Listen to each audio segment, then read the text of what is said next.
because oh yeah, last time I don't know why.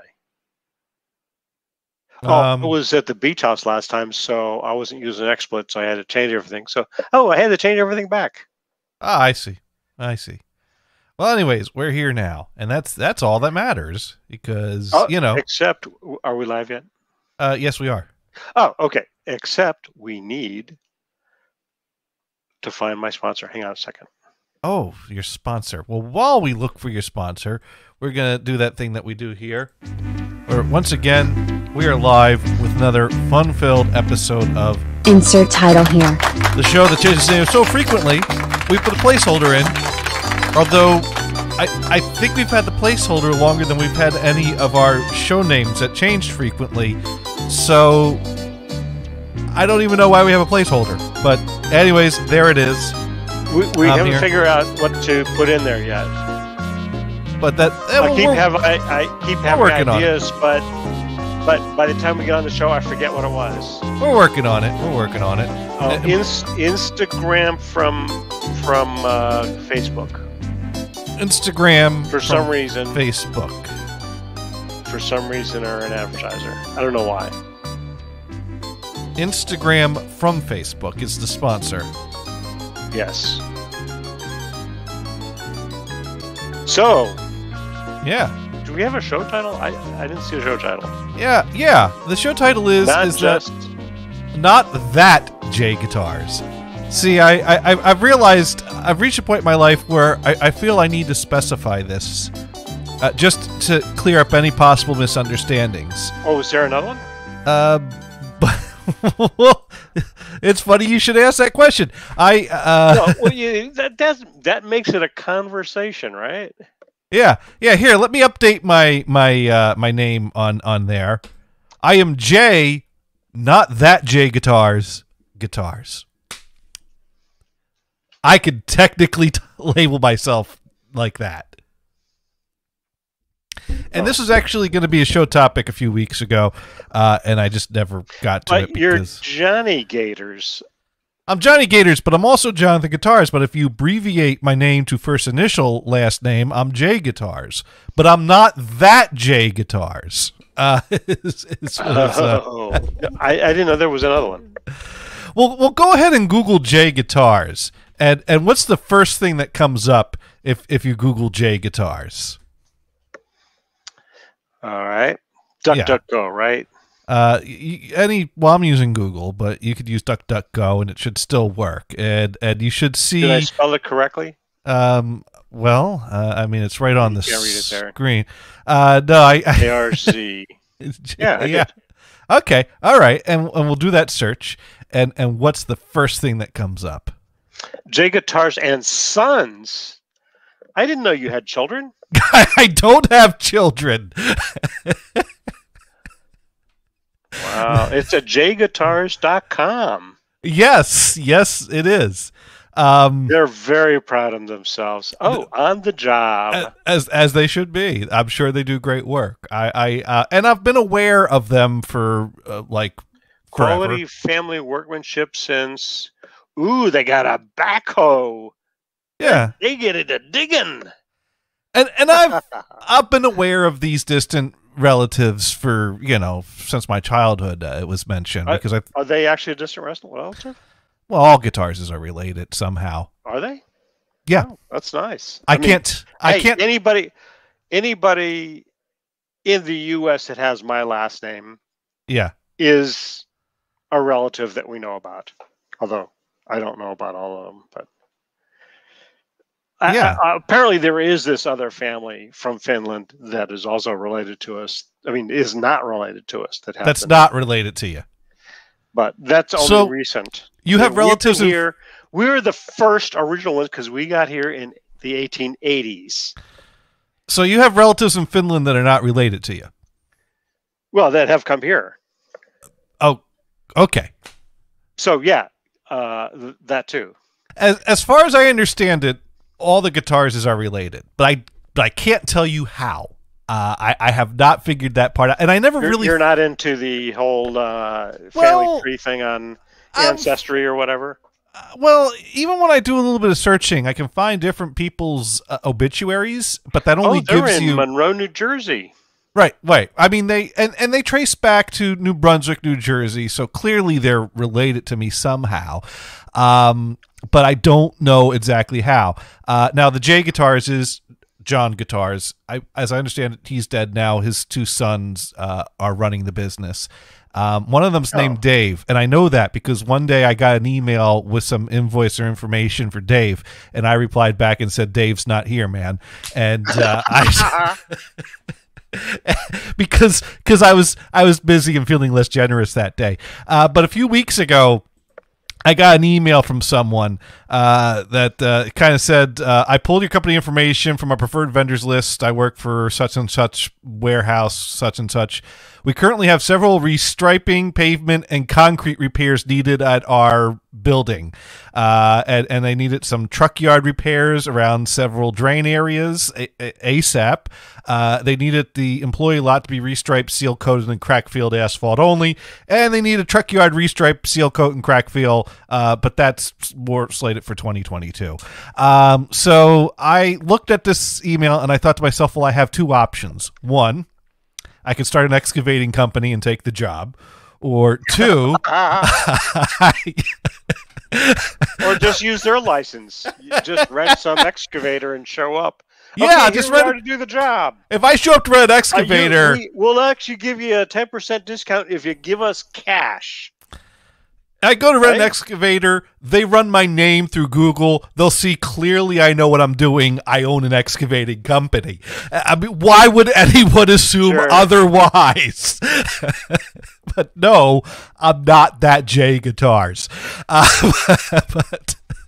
So I decided I would do the nice thing, and I would go to jgatarz.com and see if they had some email information so I could forward this email to the right people, because even though I have never met these people, don't know anything about them, I want to do right by distant relatives and, you know, I would hate for them to miss out on a job because someone got the email address wrong. But this is not the first time my email address has gotten mixed up with that J Gatarz. I got invited to a Christmas party a few years ago. I did for a moment considered whether or not I wanted to attend, but there's something awkward about showing up to a Christmas party with a bunch of strangers, you know. So it's not just Gators. It's not Gator. No. That's but anyways, so it turns out that their email address, their general incoming email address is jgatarz.sons@gmail.com, whereas my email address is just jgatarz@gmail.com. And I'm guessing that was probably their first choice when they went to sign up for a Gmail account, if only I didn't get there first. So I may have taken their first choice for an email address. I mean, their website is jgatarz.com. Their Gmail account, jgatarz.sons.com. I'm guessing they would have preferred to have the J Gatarz, but they can't have it. I've had it for too long. Yeah. They don't want to see the filth that comes into that email address. Yeah, so they contact Google and get them to take it over. We're the real ones, and they do that, and then they go, "Oh shit, what did we want that for?" No. Thankfully, they have not done that. But right. And besides, I have just as much a stake of claim on that as they would, and I got there first. So I don't think that would result in even if they did try to. But anyways, so I forwarded the email to jgatarz.sons@gmail.com and said, hey, I think this email is meant for you. And I got a reply from someone who said, thank you for forwarding this over to us. I was wondering who had the J Gatarz Gmail name. How are you related? And then he told me how the people that run that business are, related to them. And I replied back with my dad, who my dad is and who my grandparents are. And that's the end of that conversation. Because I don't know if he's related by marriage to a cousin, and I'm related, but I don't know how to trace my lineage to their founder. My dad might know how. I think my dad might know. My guess is I'd have to trace back to my great-grandparents, and I know who my great-grandparents are, but I don't know anything about who they're related to. I don't know if my great-grandfather had brothers, but my guess would be that perhaps he has a brother. Perhaps my great-grandfather's brother is their founder. Perhaps my great-grandfather's brother had a son that's their founder. I don't know. But that's kind of my best guess. So you want to get a little more complicated with a story like this? Well, what's complicated is my father, my grandfather, and my great-grandfather all have the same first name, so that makes it a little difficult to find information about my great-grandfather. Go ahead. So I'm friends with this person on Facebook that lives in Michigan. Mm-hmm. She's half Finnish, where I'm fully Finnish. Okay? You're finished. I won't hold that against it. And the other half is Hungarian. Close enough. Okay. I didn't realize those were close. Apparently, the Finnish language and the Hungarian language is related. Yeah, but when you're hungry, you've not started, and when you're finished, you're full. See, that's how they're related, though. That's what you're leading. Anyway, so I've been following this lady and the reason why I follow her, she's a friend of Nick. Oh. I assumed that she was also a friend of Nick, and I've been following her for a couple of years.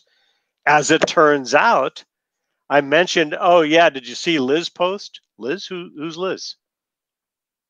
Wait a minute, you're not friends with... She's a friend of Phyllis.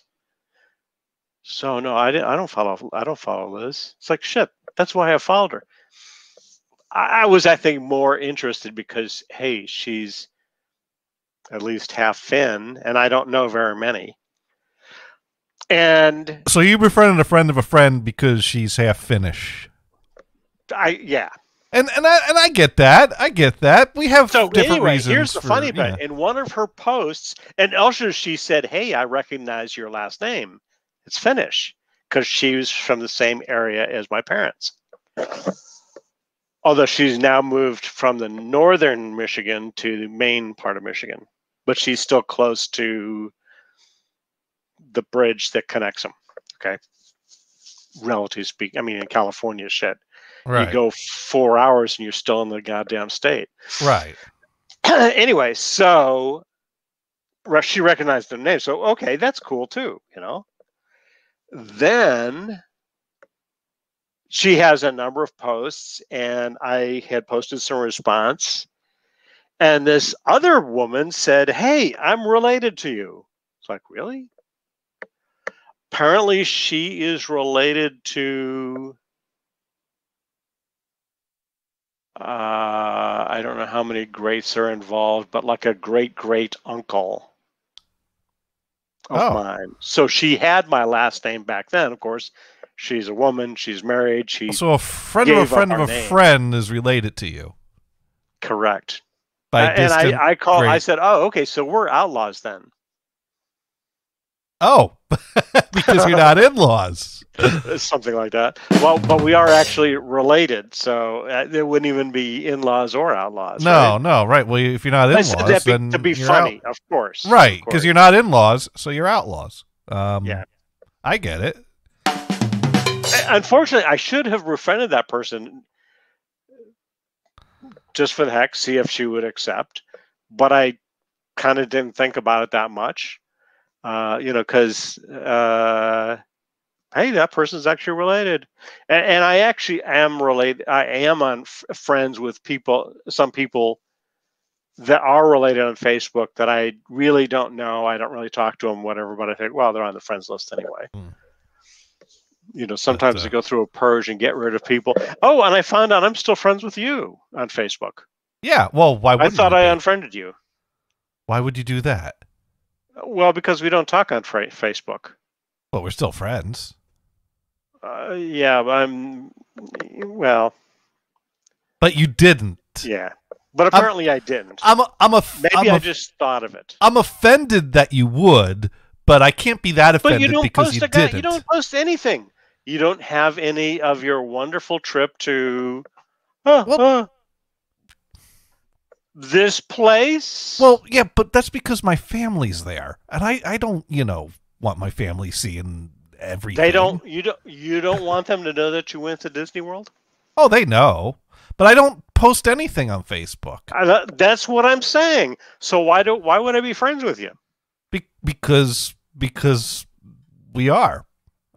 Facebook isn't about what you say or what you don't say. It's about. Do you follow anybody on Facebook that you don't know? Oh yes, tons of people. So why are you doing that? They're not friends. Sure, they are. No, you don't even know them. You know nothing about them. Right. You could be friends in that way. You could be making Facebook friends with a serial killer. And that's a bad thing? Are you sure you want to ask that question? Brian, I was want to answer that question. Let me say something. I collect them all. You send me a friend request on Facebook, as long as you're not some kind of a suspicious looking bot or something scammy looking. If there's some justification for the friend request, I'll accept it. Like, oh yeah, we went to the same high school and we nodded at each other in the hallway once. Okay, it checks out. Like, I remember one time some guy that I never really talked to in high school that was in my class friend requested me. I accepted. About a week later, some girl that was in my class in high school that I never really talked to friend requested me. I accepted it. A few weeks later, I noticed the two of them are having a competition, seeing who can have more Facebook friends. That's why they're sending friend requests to everyone they went to high school with, including the people they didn't talk to, like me. So my high school just had a big number reunion. So 50. Now I've got to say, that guy whose request I accepted posts the most interesting shit on his Facebook page. Either he's some sort of a drug-fueled party animal, or he likes to sarcastically suggest he is. I've not figured out which, but right. But anyways, you follow Rob on Facebook, right? Yeah, and I work. He has interesting stuff that he posts. You kind of go, are you sure you should be posting that? Because sometimes, when he was at Tharco, he says, they just threw me under the bus. I'm not sure that I would paste that anywhere. Maybe on Twitter under an assumed name, so nobody knew who it was. But as my own name, I wouldn't post that. Now I wouldn't post anything about a job. Vivek Dune writes in, wow, you weren't even a tool. You were just a token. That's amazing. That's great. Now, Vivek Dune writing in, Johnny and I know all about non-family Facebook friends. Right, okay, so I did friend a couple months ago this fella named Steve on Facebook because he was in my graduation class, which was pretty large.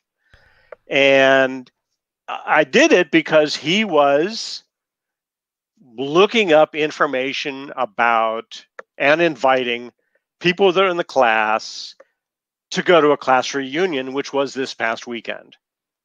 Okay. And I told him, well, sorry, I can't make it. I live in California, not Connecticut. But I would love to see any pictures you post. Right? And there were some friends that I did know that I follow on Facebook that did attend. Okay.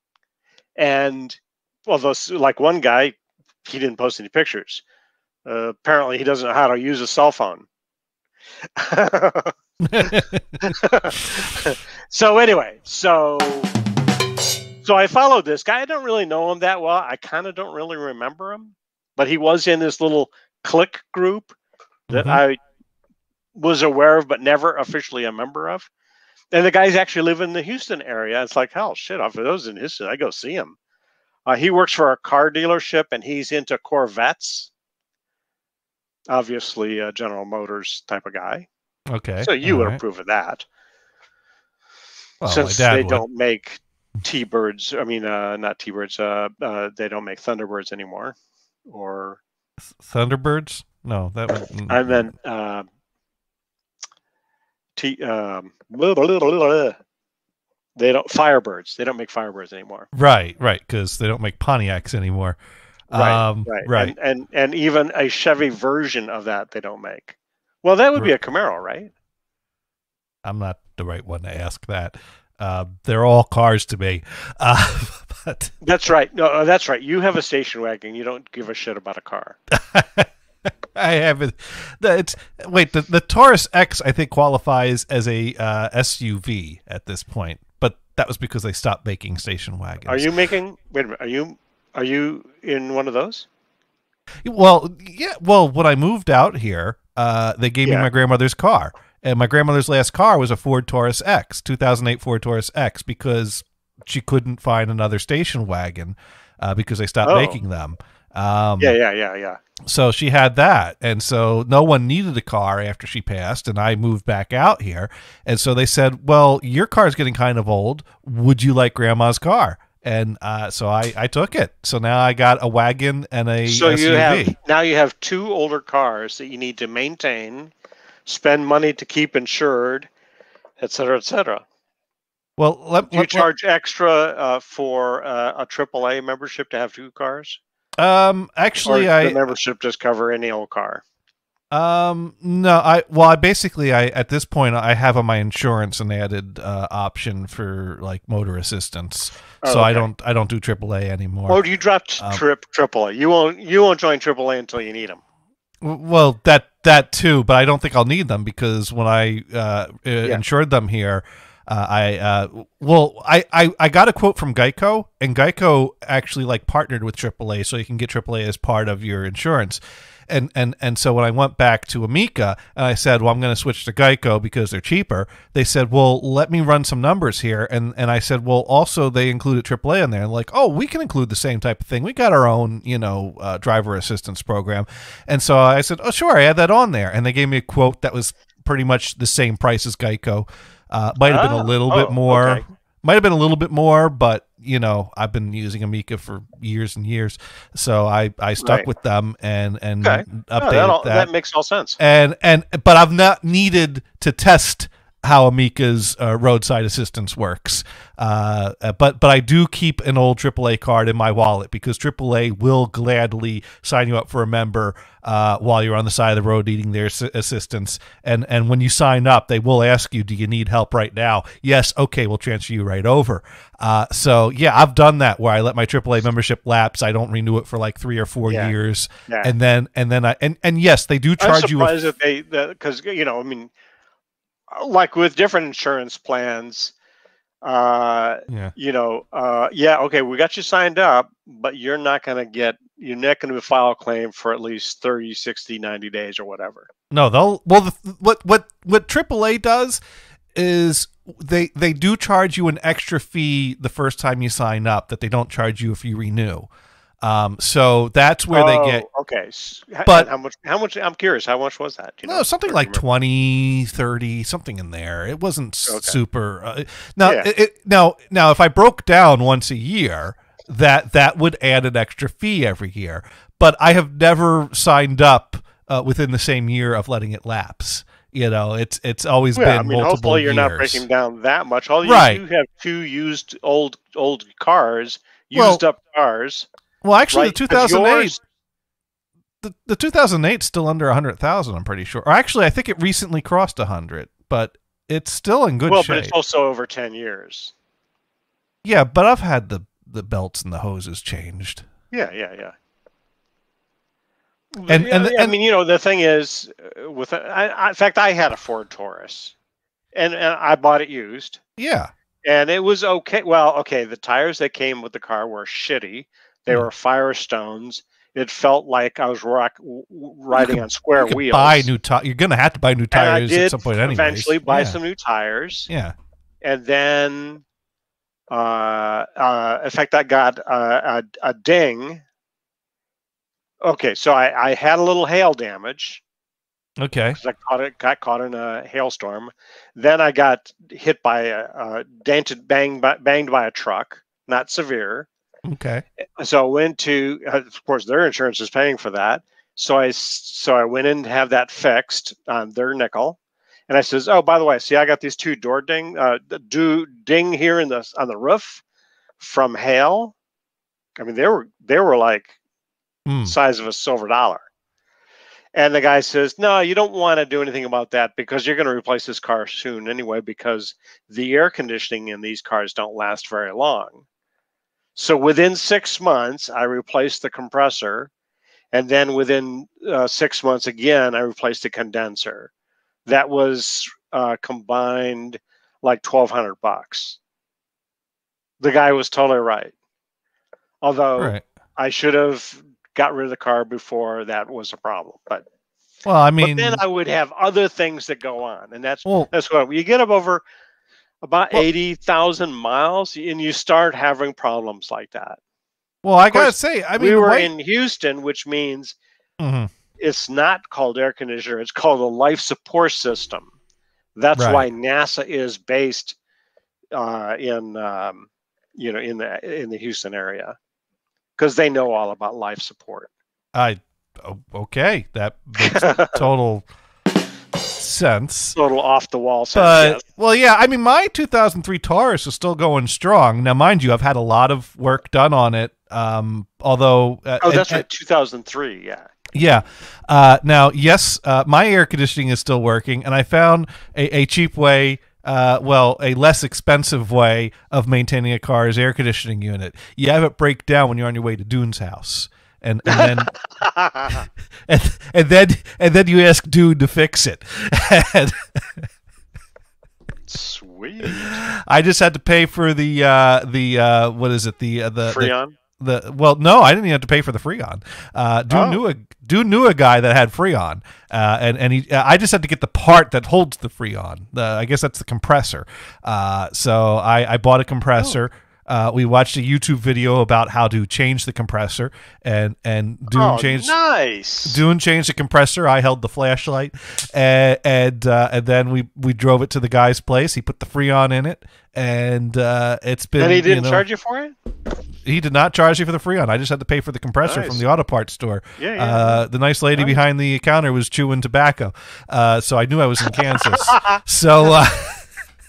And that was extra information that you won't get anywhere else. Yeah, no. Well, I didn't even really notice until Dune pointed it out to me by typing it on his phone and then like signaling for me to read his phone right in front of her so that he could talk about her without her being aware. And it's like, dude, you couldn't wait till we got to the parking lot. But yeah, okay, all right. So she asked, what was that about? Oh, my friend just got a text about. Yeah. Now she's wondering why we're giggling and looking at her, but right. and then we had the old part that they trade in as part of the exchange when you buy the new part, and so now we thought she might go get some gloves or like, hey, you want us to leave that on the and she just reached right out and grabbed this greasy old part, got grease all over her hands like it was nothing, and so they're used to that. Yeah. So, Dune writing in, haha, and have a really cute tobacco chewing girl get your parts. Yeah. So yeah, that was how I got my air conditioning working again. Because my air conditioning decided to break down in the middle of the desert as I headed towards Needles, California, which is right where exactly you don't want your air conditioning to fail. And then we had to drive through Arizona. And by the time we got to Dune's place, I had sunburn on my left arm, and Kristen had sunburn on her right arm. So that was not fun. But anyways, worked great the rest of the way. So, but I've told that story enough times. Anyways, so my new inside joke now is that I am J, not that J Gatarz, and I did get to use that joke recently because last week we were not here, And I know Brian noticed that we weren't here last week, and I know Dune noticed we weren't here last week, and that's because I was in Disney World last week. Yay! Yeah. COVID town. So Monday I flew down there Monday morning, and I bought a 5-day park hopper pass. So that I could, do all my Disney World park hopping Monday through Friday, and then fly back Saturday morning.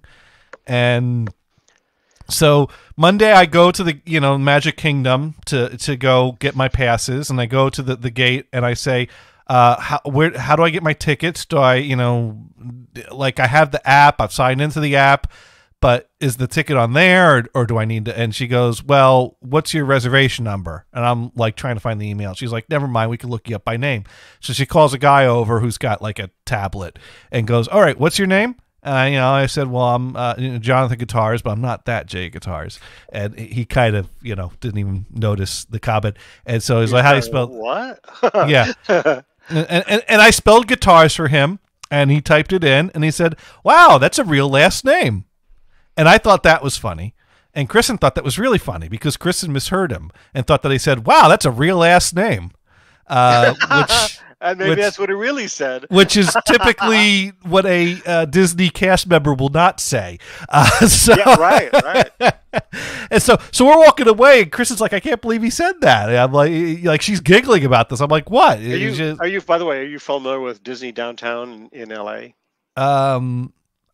I've not gone there, but I'm familiar with it. Okay, I've heard of it. So a friend of mine is a musician, and his band played a gig at Disney Downtown for a while.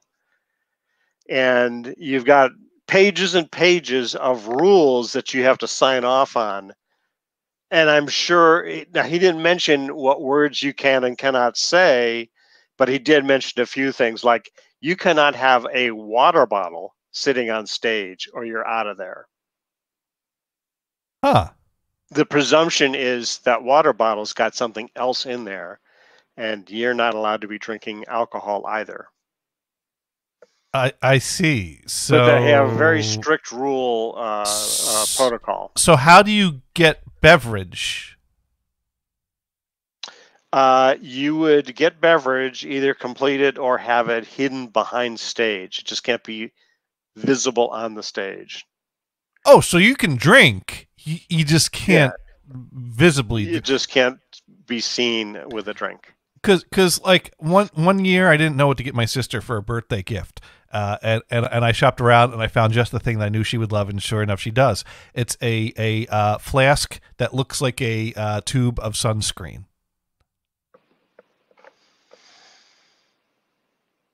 Oh. So that way you go to a venue that they don't want you to bring in your own booze.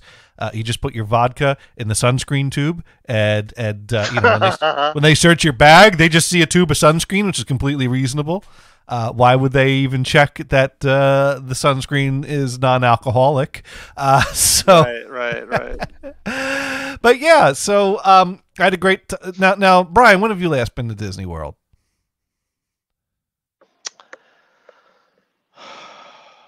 Oh, I know exactly when. I'm not sure what date it is. So, okay, I'll have to Wikipedia it. Okay. Wikipedia, which is not on my browser, so I have to find it.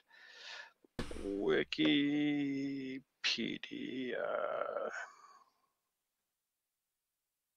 Okay, you're Wikipediaing that. Okay, Wikipedia. Here we are. Oh. What country? Let's go with English. Yeah. GMEV1.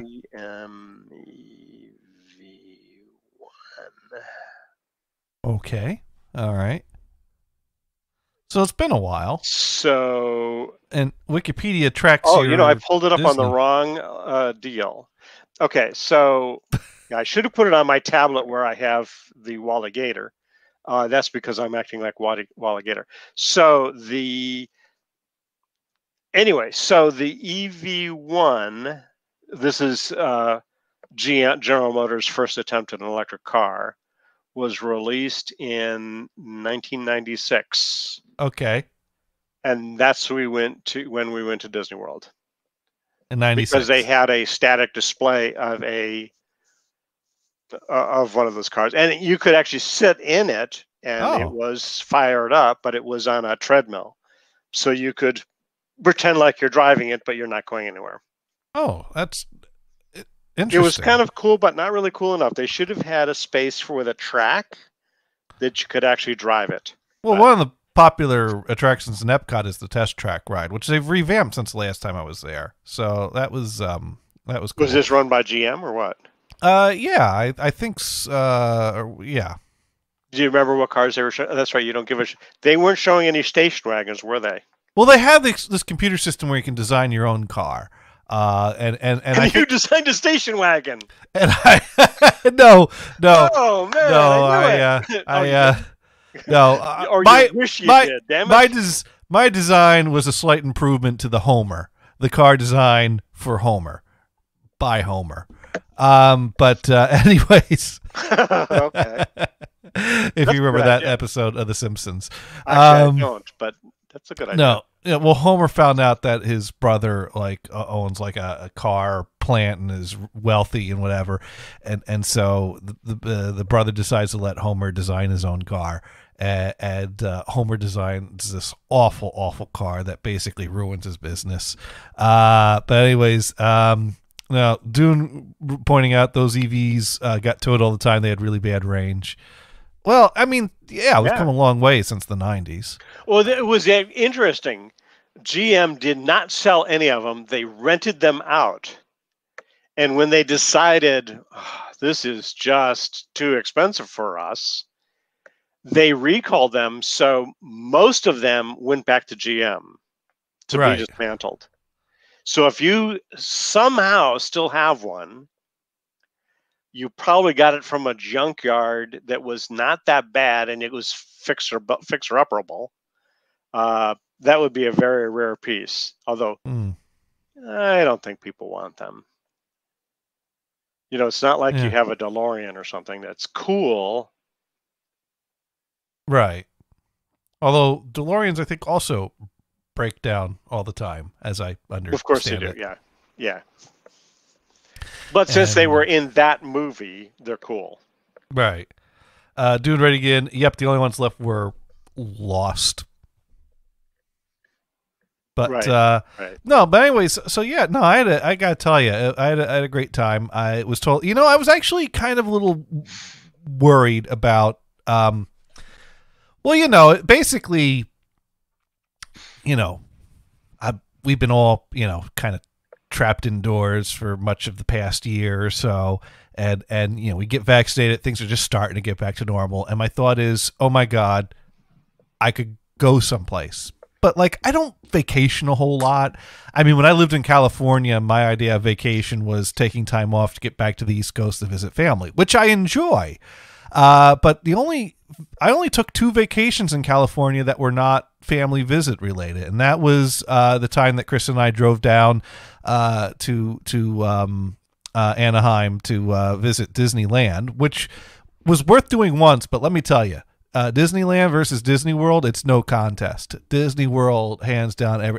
There's really nothing that Disneyland can offer me that would be an improvement in Disney the World. Interesting thing is, I think it was when they built a Disneyland in Tokyo. Mm-hmm. The Japanese says, we want an exact duplicate of what you have in California. Huh. And the Disney people says, no, you don't. There was a lot of problems with the infrastructure that they would have corrected if they had the chance. So they said, no, let's correct these infrastructure issues. I mean, you can have the same layout, but it needs to be adaptable, because people aren't even bothering with the Pirates of the Caribbean. Okay, yeah, they are bothering with it. No, that's a pretty popular ride. Yeah. I know, but it's all run down, so we have to close it down and get it fixed up. Right. Or update it completely, one or the other. But yeah, no, it was, I will say, I'm glad I went to Disneyland. I'm glad I did that. Well, first of all, I lived in California, so that was a, very manageable vacation. But it was worth doing once. Yeah. I probably wouldn't go back. If you have the opportunity to get to Disneyland, do it, but don't go out of your way to do it. Disney World is by far the far better. Well, for one thing, there's only like one hotel, Disney has one hotel on site at the Disneyland complex, right, and it's stupid expensive. So it's a lot of there's a lot of cheap motels in the area, but they don't have very good shuttle experiences. So we did a lot of walking to get to the park and back. Now, the last time, when we've been to Disneyland ourselves, we had our own car, right? So we just dealt with that. Well, I mean, I drove my car down there, but I parked at the hotel, and I wasn't going to pay for Disneyland parking every day when I was. And we didn't stay at the Disney property. We stayed at one of our choosing. Right, me too. Oh, hey, But the one of my choosing was within walking distance. So this friend of mine, as it turns out, flew into the Orlando airport as you did. Yeah. At approximately the same time, where instead I guess they grabbed a car and they went to Daytona. Oh, okay. They decided to spend a long weekend at Daytona. Cool. See the beach, see the racetrack. In fact, the racetrack, there weren't any race going on, but they saw the pits, and it was really cool, right? Right. Saw all these different race cars and really got into it. Oh, and why were they there at this point? Why does any idiot go to Florida? Because they don't have COVID under control. Right. Okay, I'm not trying to be political, I'm just saying a thing, okay? But you and this guy both went to Florida because, hey, you're vaccinated, you should be fine. Right. And in fact, they came back and they're fine. And I came back, I'm fine. And your Mrs. also is fine. Anyway, so where did he stay when he was there, and what was the real reason for going? Let me give you a hint. You mentioned this yourself recently at a recent show. Something got to do with Vegas. Okay. What was the one thing that you mentioned about Vegas that's a place to stay on a regular basis? Hookers? No, that's an activity, not a place to sleep. Well, it unless depends you on what you mean. Hookers. Depends what you mean by sleep. Hamden Inn, knucklehead. What? You mentioned Hamden Inn timeshares on a recent show. No, that was Wyndham. Hamden? Oh, I'm sorry. I think. Right. So he has a timeshare and he wanted to use up his time. And it was Wyndham. Yeah, you're right. Yeah. Okay. Right, Wyndham. I see. That's funny that you had mentioned it just weeks ago. Yeah. And my friend has that timeshare, and he was using it. The nice thing, you have to say, he's got this timeshare. He's supposed to use it every week. Last year they didn't go anywhere, but they were nice enough to roll the dates over so that you could still use that instead of lose it.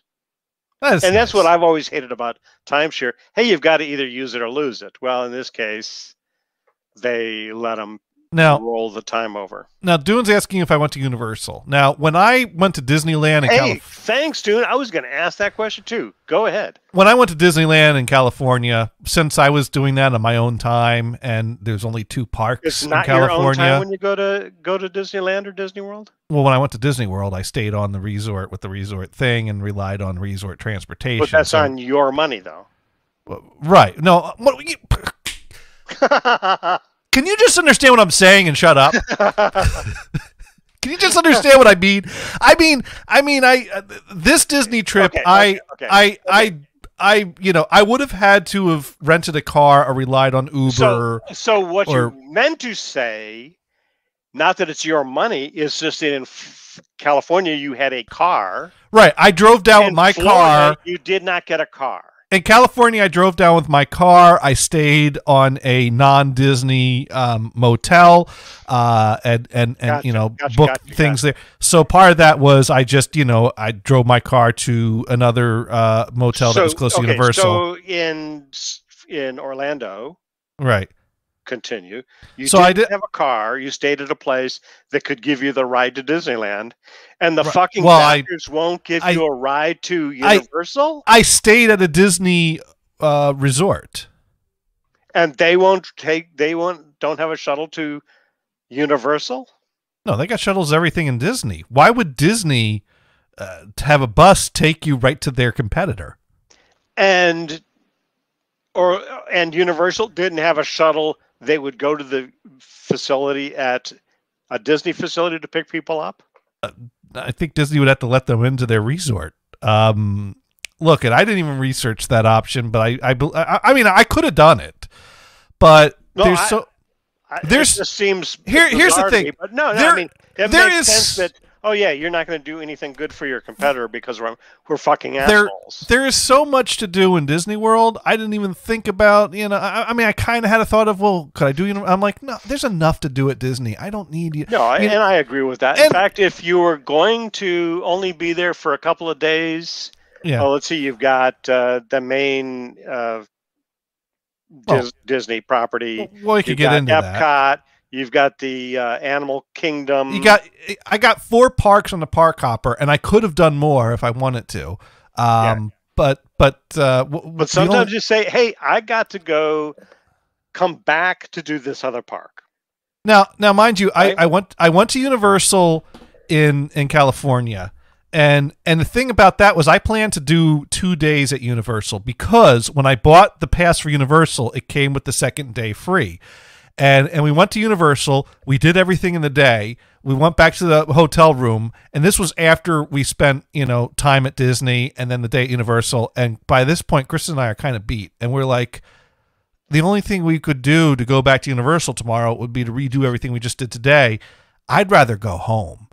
So we did not go back to Universal for that second day. Now, the thing is, when Universal gives you the second free day, you could use that like within a year. So I don't think they intend for you to do 2 days in a row at Universal. Universal's not a multi-day park. Universal's a one-day visit. Whereas Disney... So you look at the special thing of the latest movie, right? Right. Wait for that to be changed out to something else, and then you go again. Right, but I never had a chance to go back to Universal. I didn't. So you wasted that ticket. Well, like I said, it was a free second day that came with the first day. Free, right. Not that they ever build that into the price. That would be something that would be wrong. I'm not complaining. Okay, I'm over it. Yeah. I had the option to go for a second day or to skip my second day and go home, and you chose to go home. Yeah. I did what I wanted to do because he wanted to do. Why would I do that second day just because I that was included in the price when I really didn't want to? Yeah. And I did go. So did you go to any of the famous beaches in the LA area? No, I didn't do any of that either. Have you ever done any of those? But we have something that showed up here that. Showed up? Something called temporary screaming, but they don't have any devices connected, so I can't even add them to the stream. So whoever's trying to connect will need to connect their mic and cam before I can add them to the stream. They're in the batter's box, as it were? And they just disappeared. Yeah, they're in the batter's box. Oh, so maybe they could hear you realizing that you couldn't connect them, so they just I gotta quit. Yeah, but hey, there's a guy. There's a guy. Yes. Nope, that does. And you're here just in time to, try to get things back on track here. So now we were just talking about my past week because I went to Disney World because I could. Oh, you went to COVID land. Yeah. Well, that's what I said. Yay! Well, all right. Let's back up and let me explain that part of the story. Look, it's COVID towers. I got vaccinated. It was May. I booked this in May, and in May there was no Delta variant. people were getting vaccinated, mask mandates were going away, things were getting back to normal. And when I booked this in May, Disney still had a policy of you had to wear face masks indoors. But let me finish. Gothard, does he need to justify his thing? I don't think he does. But I'm going to anyways. I love that fan. Look at that, man. That is, we got fans. We got fans. I've got a fan. We got a fan. So I'm a fan of that fan. I actually said out loud to people, I bet you by the time we go this trip in September, all the mask mandates in Disney will be gone. We won't even have to wear masks indoors. How wrong I was on that. But showing up with a gas mask. But in May, you probably also would have made the bet that, by September. I'm not betting anything. I think we got another 3 years to wait for this. If you had to pick one or the other, but we didn't. Oh, you want to hear something really funny about mask mandates? Okay. So, in my part of California, near San Francisco, the COVID numbers are very low. Okay. You would think that things would relax, right?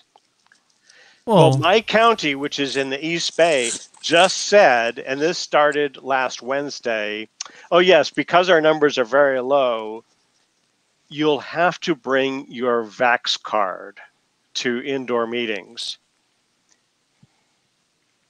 Vax card?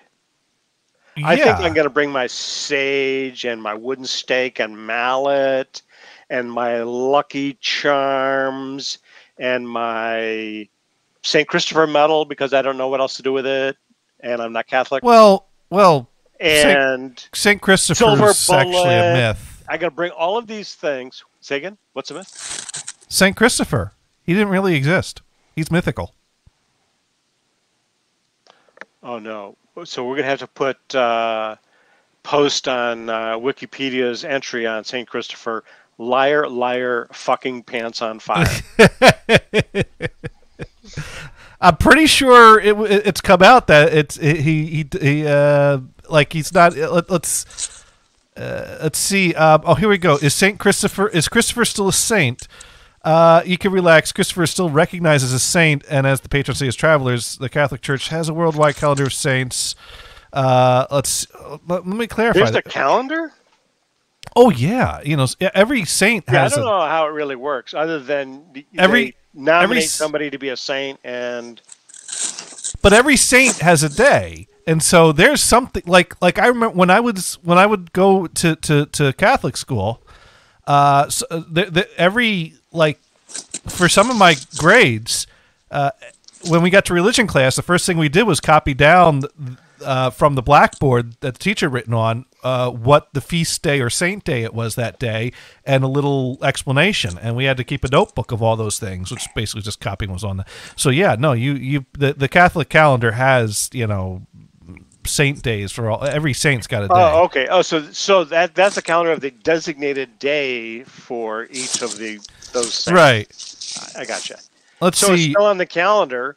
They still stamp out medals. Well, actually, he was removed from the calendar. Not all saints have a day, I guess, but there's something for each day. Saint Christopher was removed from the worldwide calendar in 1970, but is on some local calendars. Someone was thinking, Saint Christopher, well, we don't like Christopher Columbus. Okay, I wonder where I heard that he was found that he wasn't a saint, but maybe there's some confusion about that. All right, so never mind. Saint Christopher, still a saint. Your medal is still as valuable as it ever was. If I really protecting you, have one. I was thinking of getting one. Your medal will protect you just as much as it did pre-1970. So there is. And actually, I've been thinking of getting memorabilia related to Saint Raymond. Raymond, okay. Since I live very close to the town of San Ramon, the Spanish version of the name. So he's named after a town is named after him. Right. At least allegedly. Well, I think they named the city after St. Louis. So I've heard. The city in Missouri. Well, that's got to be named after someone named St. Louis, right? Or Illinois? I don't know. I was, yeah, one of those. But yeah, is the one on the east side of the river actually named after the person? Oh, and our temporary screaming has disappeared. Damn it! I guess it was only temporary. Gothard, do some screaming, but only temporarily. Yes, for a short time. For a short time, scream. Yes. Like I do on the roller coasters. Which think of that guy that does that flex tape ads. Yeah. So think of that when you scream. I don't know why I said that. I don't know why you said that either. So, anyways, where was I? So, yeah, I booked this in May thinking that things would be even more normal by September. Yes. And they got less normal, but still normal enough that it was worth going. Right.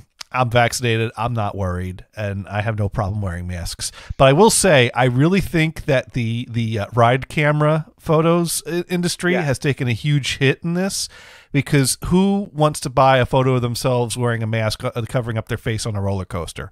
That picture is worthless. Absolutely worthless. Right. Well, but then again, whoa, hang on a second. Do that. Get that picture. Because how are they going to recognize you if you've got a mask on? Because everywhere you go, you have a mask on. You need to be recognized, so you need that picture with the mask on. Oh, that's Johnny. Yeah, hey. See what I'm saying? No, I don't. Okay, that's a little bit backwards. No. But you get... Yeah. No. It was a nice try, Brian, but that just fell short. I arranged not funny. With my buddy Andy to go fishing. Mm-hmm. And I was out on the Pacifica Pier, and as I saw him approaching, I quickly put my mask on. I says, "Hey, I got to put this on so you'll recognize me." Now, in that context, it was a little funny. To be honest, yeah, right. And to be honest,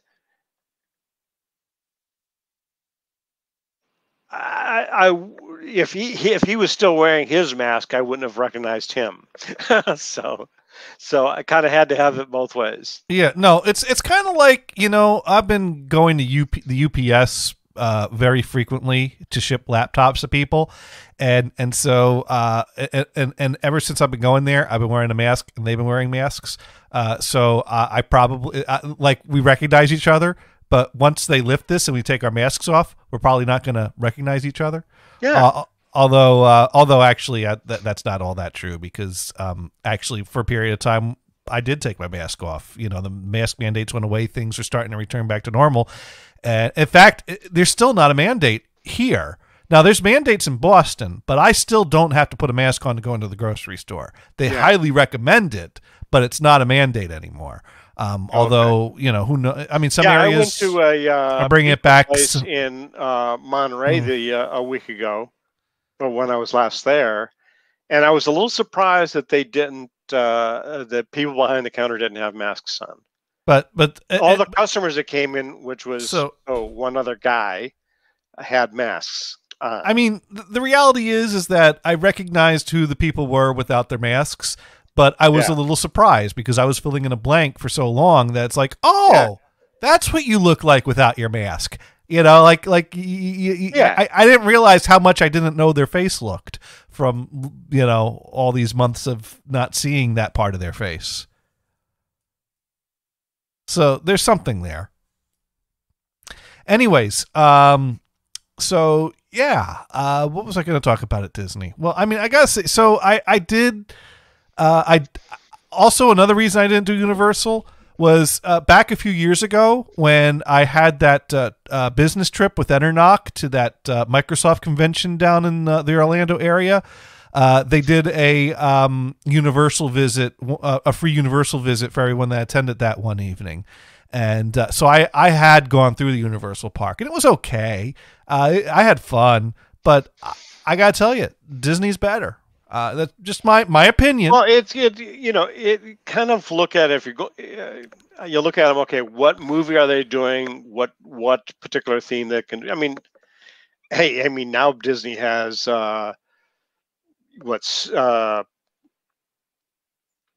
has Star Wars and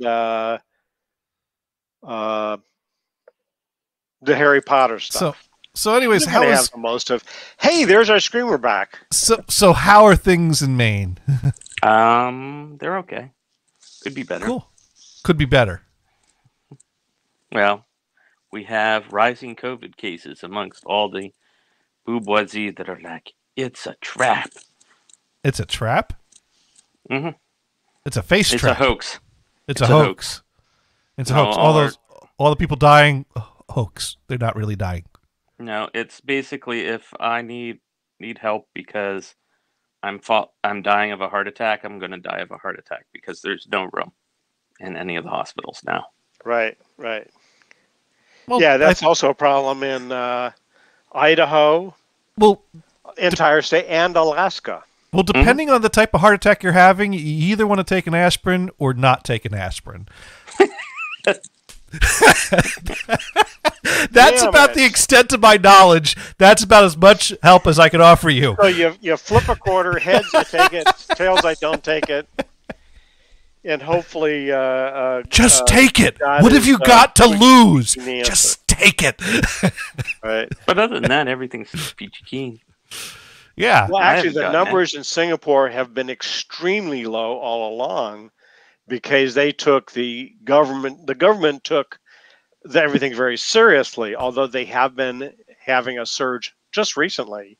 They're up to a total of 80 deaths.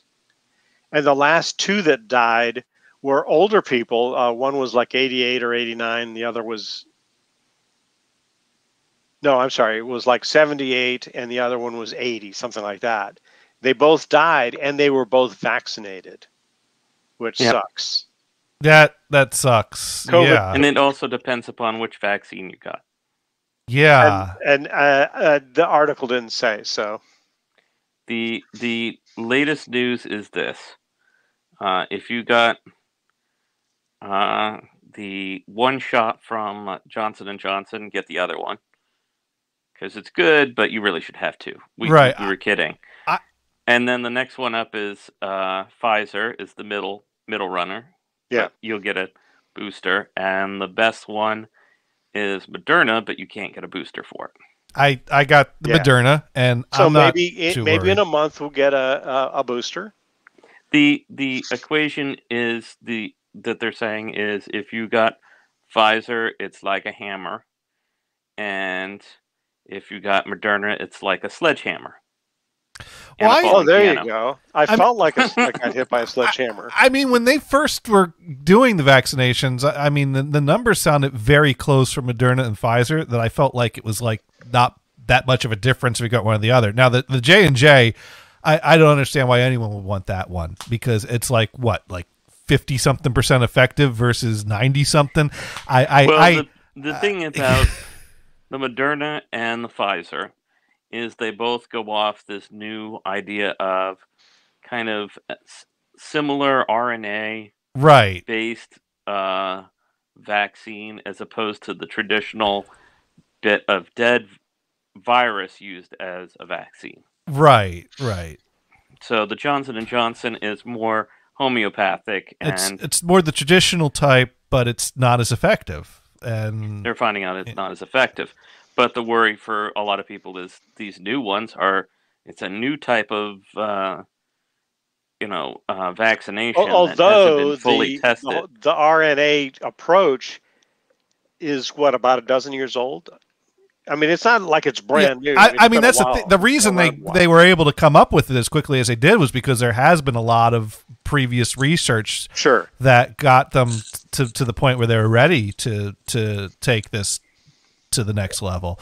Now, and also people that are worried about vaccines, I would expect them to be less worried about the Moderna or Pfizer than they are about the J&J, because the J&J had the whole blood clot risk thing that happened before that caused a pause. Right. So like at this, which it turned out that's very rare, and it's just something to be aware of and consult with your doctor about. But I personally, now mind you, I didn't have a choice. But if you get COVID, you're more likely to get blood clotting. So right. So, anyways, I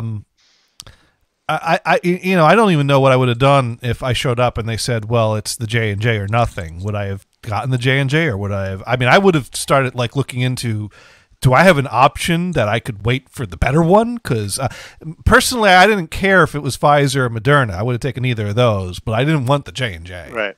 You know, just because less effective. Not that I was worried about the J&J or had any health, because I just don't want something. To me, it was like, that's not effective enough. Yeah, and the thing that kind of gets me is that at this point, they still have no discussion of, hey, can I switch from one drug therapy to another? Or do I have to stick with the one? I think they've said that if you have no other choice, that it's better to get one shot of one and the second shot of the other than to not do a second shot at all. But that doesn't say much to me. That's about as useful as my aspirin advice earlier. You know? Right. Yeah. So they really haven't approved it, though. I don't think. No, they haven't approved mixing and matching them. But there's no problems that would come from it or complications that would come from it that I know of. But then again, you know, we still don't know long-term effects. But I'm not worried. I got my vaccination. I'm happy I did it. So this friend of mine on Facebook, and I just find it amusing. Whenever he finds an article about this person that was an anti-vaxxer has just died of COVID, you know, he loves to post those articles. Yep. Oh, here's another one that died. Well, the thing is, anyone can cherry pick the articles that support their position. You got it. And that's what we all do. And I think that's really mean-spirited to focus on that. To me, I mean, it's sad that happened. It's sad if, you know. Of course it is. But, you know, it's. I'll just say, of people, I've only known of one person that had the vaccine that has died of it. Oh, you do know one person. That's and good. It was one of Mike's relatives, but she had been, basically, she was in her 80s or 90s. Yeah. She was up there. And she had been sick in poor health for the past 30 years. Yeah. And because of where she's living, she's having to take care of the grandkids who are living with her. And one of them had gotten COVID twice. Before, oof, damn, and she didn't get COVID till for a while, and then after his grandmother got sick, he got the vaccine. It was like, you are so stupid. Anyway, now which vaccine did the grandmother have that she still got COVID? I can't remember. She had one of those double shot ones, and she still got it because they had been reporting that no one that had gotten vaccinated has died from COVID. But this is a case of somebody that had been, I mean, you're talking somebody that has poor lungs, poor heart, of a certain age. It's one of those, like, they are definitely high risk. This is one of those examples where some people who want to... Extreme high risk. It's one of those ones where people who are critical of the numbers would say, well, was it really COVID that killed her, or was it something else that was not related or not entirely related? Well, there's a lot of people that are in total denial. That it was COVID that's just the flu. That person died of pneumonia. This is a case of where I know, because it's a family member of Mike's in the hospital that Mike's brother works at, so it was the COVID, but it was a very unfortunate situation that she still got it, and because she was in poor health to start with, the vaccine wasn't enough. Sure, to protect her. And that's going to happen. That's going to be your really rare case scenario. That's not the common thing for most people. So, but on the other hand, there are plenty of people that have gotten COVID, and the majority of them that are filling up our hospital have not had the vaccine. So, right. In fact, I know of this couple through this friend of mine. I mean, I haven't kept up this couple, but they were vaccinated. They were in a group of relatives that were unvaccinated, and they got COVID from it, even though they're vaccinated. You know, I mean, and a lot of people that have gotten it, that have had the vaccine. See, the vaccine doesn't keep you from getting it. What the vaccine does is it keeps you from, usually, unless you have really poor health, from dying of it. You know. Right, and they were just sick. They didn't go to the hospital, as far as I know. Yeah, they would just be sick. They wouldn't have. It would be like sitting through a cold. Bad. Right. You know, you feel like crap for about 2 or 3 days, and then you get over it, and it's done. Right. You know, but anyways, as they say, keep your eye on the news. But on the flip side of it, I'm doing a high-risk job just for the fuck of it, and having lots of fun. So, massage again. So. Now you found a place to work, or are you starting your own place, or you and Mike doing your thing again? And the reason I took the job is the woman that organizes the massage end of it has got the end basically requiring people to wear masks unless they can prove they've been vaccinated. Right.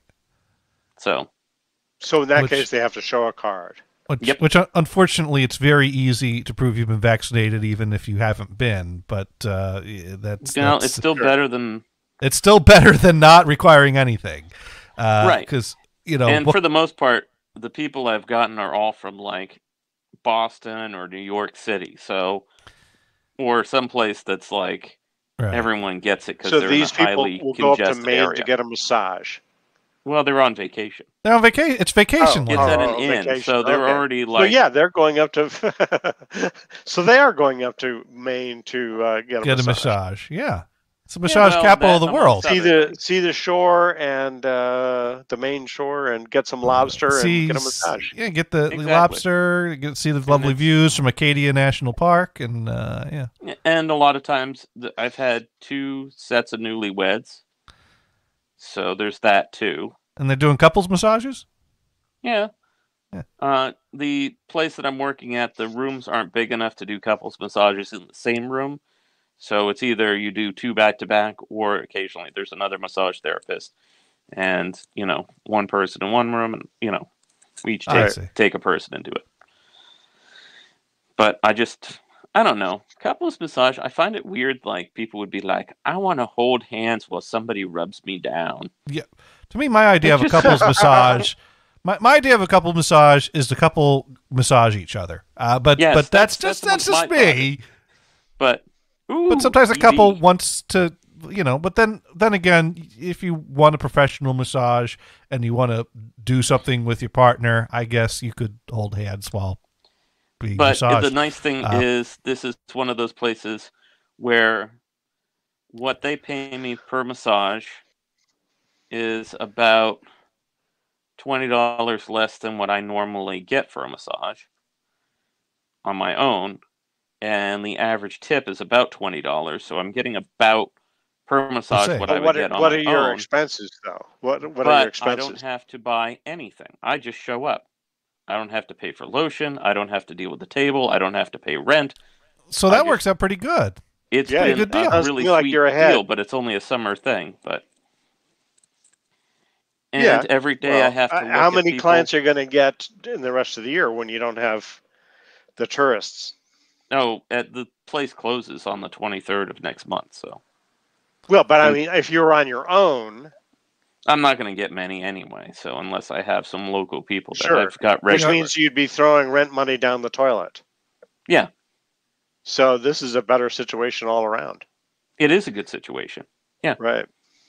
And the staff is friendly, and it's just like, it's a nice facility, and the only problem is it's a bit humid there, and you get overheated, and the thing you look at first when you look out of the room is the infinity pool, the ocean, and a hot tub, and you're like, I can't go in any of those. Can you open windows to cool the place off? It's kind of it's hard to explain. They have this pool / patio with a hot tub area. Then it's kind of a pool house, but there's 2 rooms that are on the second floor of it because it's into a ledge. So the bottom half of this is kind of like a daylight basement kind of scenario, whereas the top rooms are at ground level to enter, but they are second story by the time you walk to the back of the building. So you're looking at the ocean. On an incline. You're looking at the so ocean. I'm facing the ocean, but I'm way back through another room. Yeah, they're basically basement rooms, but they get humid because of the ocean. Hmm. They don't get much above like 75 degrees ever, which is not bad. But it's just that they're kind of, Well, even the beach house, it's always above 50% humidity, but it's rarely higher than 70 degrees, Fahrenheit. Yeah. Right. Well, the average that I've been seeing over there is the temperature somewhere between 67, because they'll have a heater, so it never gets below 67. Right. And tops out around 77. So it's not unreasonable. It's just sure. Except for the request to not wear. It's what you deal with. So that's what I deal with. So you're I working wear a lot of polo shirts that are white that I change frequently. So you're working weekends till the 23rd. It sounds like. Well, I'm not working on the weekends per se. So. Oh, I would expect that business would be quite booming on the weekends. Business is quite busy on the weekends, but the thing is, there's a lot of people that don't want to work on the weekdays because they have their own business that they're working on the weekdays there. And so there's a lot of people that are taking the Saturdays and Sundays and stuff. So I'm fine doing like Monday, Tuesday, Thursday kind of thing. Now, let's say if someone, a local that we're listening right now, like say some dude named Steven, wanted to go get a massage from you, where would they, where's this location at where they could hire you for your services? Or do you not want to say? Because guess who's listening right now? Oh, I know who's listening. He's asking you if you remember when you met. I remember when I met. I remember when you met too. I get a text one day. I just got gimped, and then 5 minutes later, I see this picture come through on Stephen St. Peter's Facebook with a big toothy grin, standing next to Gothard. Well, I was trying to beat his Facebook post to you. Yeah. And that was the race that I was doing. He was Facebook posting while I was texting. Right, you texted. 5 minutes later, the Facebook update came through. 5 minutes later, Dune texted me, "Have you talked to Gothard? Are you sure he's not being held captive?" At the antique mall. Yes, Stephen, we remember. But yes, by the book section, I remember. My favorite part of that story is how he started talking to Mike first, and out of nowhere he just asks Mike, "Do you know Johnny Gatarz?" Which totally catches him by surprise. Like, what the hell is happening here? What? It's a small world. Right. Yeah, I went on that ride too. Only once though. Mm-hmm. We did go on Journey to Imagination at least 3 times, though. Anyways, but yeah, so if Stephen St. Peter wanted to get a massage, where is this? Oh, sorry, I had changed the topic. We were off the topic. What topic? One clue is it's an inn. Clue number 2, it's on the ocean. Like there isn't any of those in Maine. Right. Because Maine doesn't have that long of a coastline, really. He'll be on Google Maps to find the one with the infinity pool and the hot tub that's facing the ocean. Right. And there's probably 30 of them in Maine. Probably that are that set up. I don't know. Well, we'll find out. But all right. It's all good. It's all good. Oh, and there goes the cat. But well, anyways, if you want to come down for a weekend sometime, if you're not busy with massage, I've been wanting to do that. But yeah, probably. Yeah. Well, we'll find out what's going on this, with everything. And I do have to go down that way and drop off some and check in on that house and Oh yeah, yes. Because Gothard and I, last time we've hung out, we've been emptying a house that needs to disappear, as in be owned by someone else. And what's now? Is that on the market now, or is it's that on the market? And here's the problem with it? It's a dump. It's not a complete dump. No, it's a fixer-upper. Zombie house yet. It's a fixer-upper. It's on its way. Yeah. Granted. It's got lots of great potential. House. It's got good bones. I watched Zombie House on one of those like DIY kind of networks or something. Right. And I was like, where are they located? And then it was like Orlando, Florida. I was, God damn it. Why can't they be in southern Vermont or Albany? Somewhere close to that fucking house. Yeah. I'll put it on a fucking show if I have to. So what's the problem with the house then? Here's the problem. The reason we thought, okay, we might sell it because, price of everything is up. Right. So something that's a fixer-upper might be better because you don't have to go full-on materials with it. You'd still get enough to like come out ahead even selling it as a fixer-upper. But the problem is a lot of people are having trouble even with that. So their issue is like, well, we do it, but we just don't know if we could get the materials for it. So, that's true. Lumber is an issue. Yeah, it's getting better, but it's one of those that it may have. I don't know what we're gonna. That's why I have to go down there at least. I've been seeing ads recently of, hey, you want to sell your place? We'll give you cash value for it. A shitload of ads for that stuff. Wow. They're probably not giving you a very good deal or something. No. They want to at least break even, which being that it went from a decent house to fixer upper, that's I think the goal is to break even. Although a dozen years ago, more than that, 20 years ago, people were just jumping into that. Hey, I'll offer cash for this house, and they're actually financing it themselves behind the scenes, and just buying up houses, and then realizing, oh, these things aren't worth what I paid for them. Yep. They're just thinking automatically prices will go up. Well, they either go up or they'll go down or they won't. Right. Well, it's got to be one of those. The cool thing is it's a double-edged sword with the COVID last thing. It's like if it lasts, it keeps the prices of lumber up, which means, but it's the fact that COVID is around that people are looking for houses, but it's that 2020 thing. I think what it's going to be is one of those we have to hold on to it for most of the summer. Well, the price of lumber has gone down a little bit from its peak. Then do a reduced price. But even still, you've got the supply issue. Yes, and then I think the price is only going down because let's let Gothard finish his thought. Yeah, but I'm thinking at some point maybe do it where you just offer it as just enough reduced that people will be like, okay, I'll buy it now, or they'll be like, this has potential, but I'm going to wait till they lower their price a little. But who knows? So you find that sweet spot where lumber starts coming down, you do a price cut, and then someone jumps on the price cut.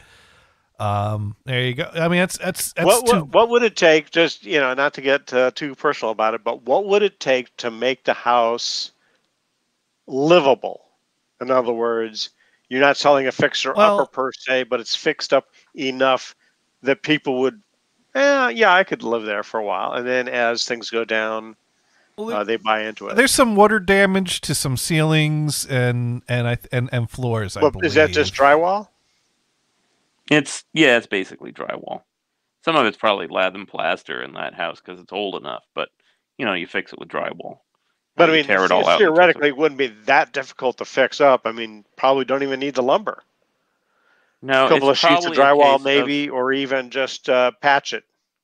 The furnace ran out of oil because of lack of notification to us that we weren't that the account we were using no longer was doing the automatic payment anymore. Yeah. So they just decided, in the middle of winter, we'll stop delivering oil. That sucks. And so a pipe froze, so there's some plumbing that needs to be done too, I would think. Yes. Yeah. So there's some plumbing issue. Which means you're going to be patching up more walls eventually. Yes. Well, that's the thing, is like, it's at that point where you might as well just say it's a fixer-upper and just gut a few places and fix it up. And you know, that doesn't even that doesn't require that much lumber. You should be able to move it. I mean, have you gotten any interest on it while it's been listed? From what I've heard from the realtor, there's a lot of interest, but no one's really saying that they'll buy it. All right. Well, you know, give it time. I mean, it's a weird location. I mean, it's a weird location too. Who wants to live in Bennington, Vermont? I mean, that's the other thing. That's the problem. That's the location. How far are you from Lake Champlain? Lake Champlain is about an hour and a half to 2.5 hours, I think. Okay. Because it's at the bottom part of the state as opposed to the top. Yeah, it's southeastern Vermont. You know, you may as well be in New York or Massachusetts. So how far are you from some ski areas, for example? 1 hour. No. 45 minutes. Half hour. That's not too bad.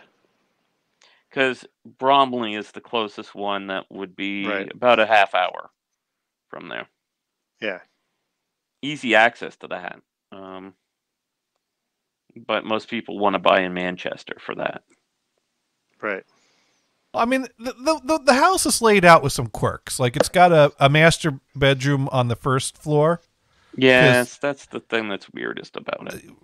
Which worked out fine for you guys, but I mean, the upstairs has 3 bedrooms. But that is all. It's weird, but it's also a selling point because some people do need to have a wheelchair access. That's one of the few selling points of the house, is the fact that there's wheelchair access to the first floor.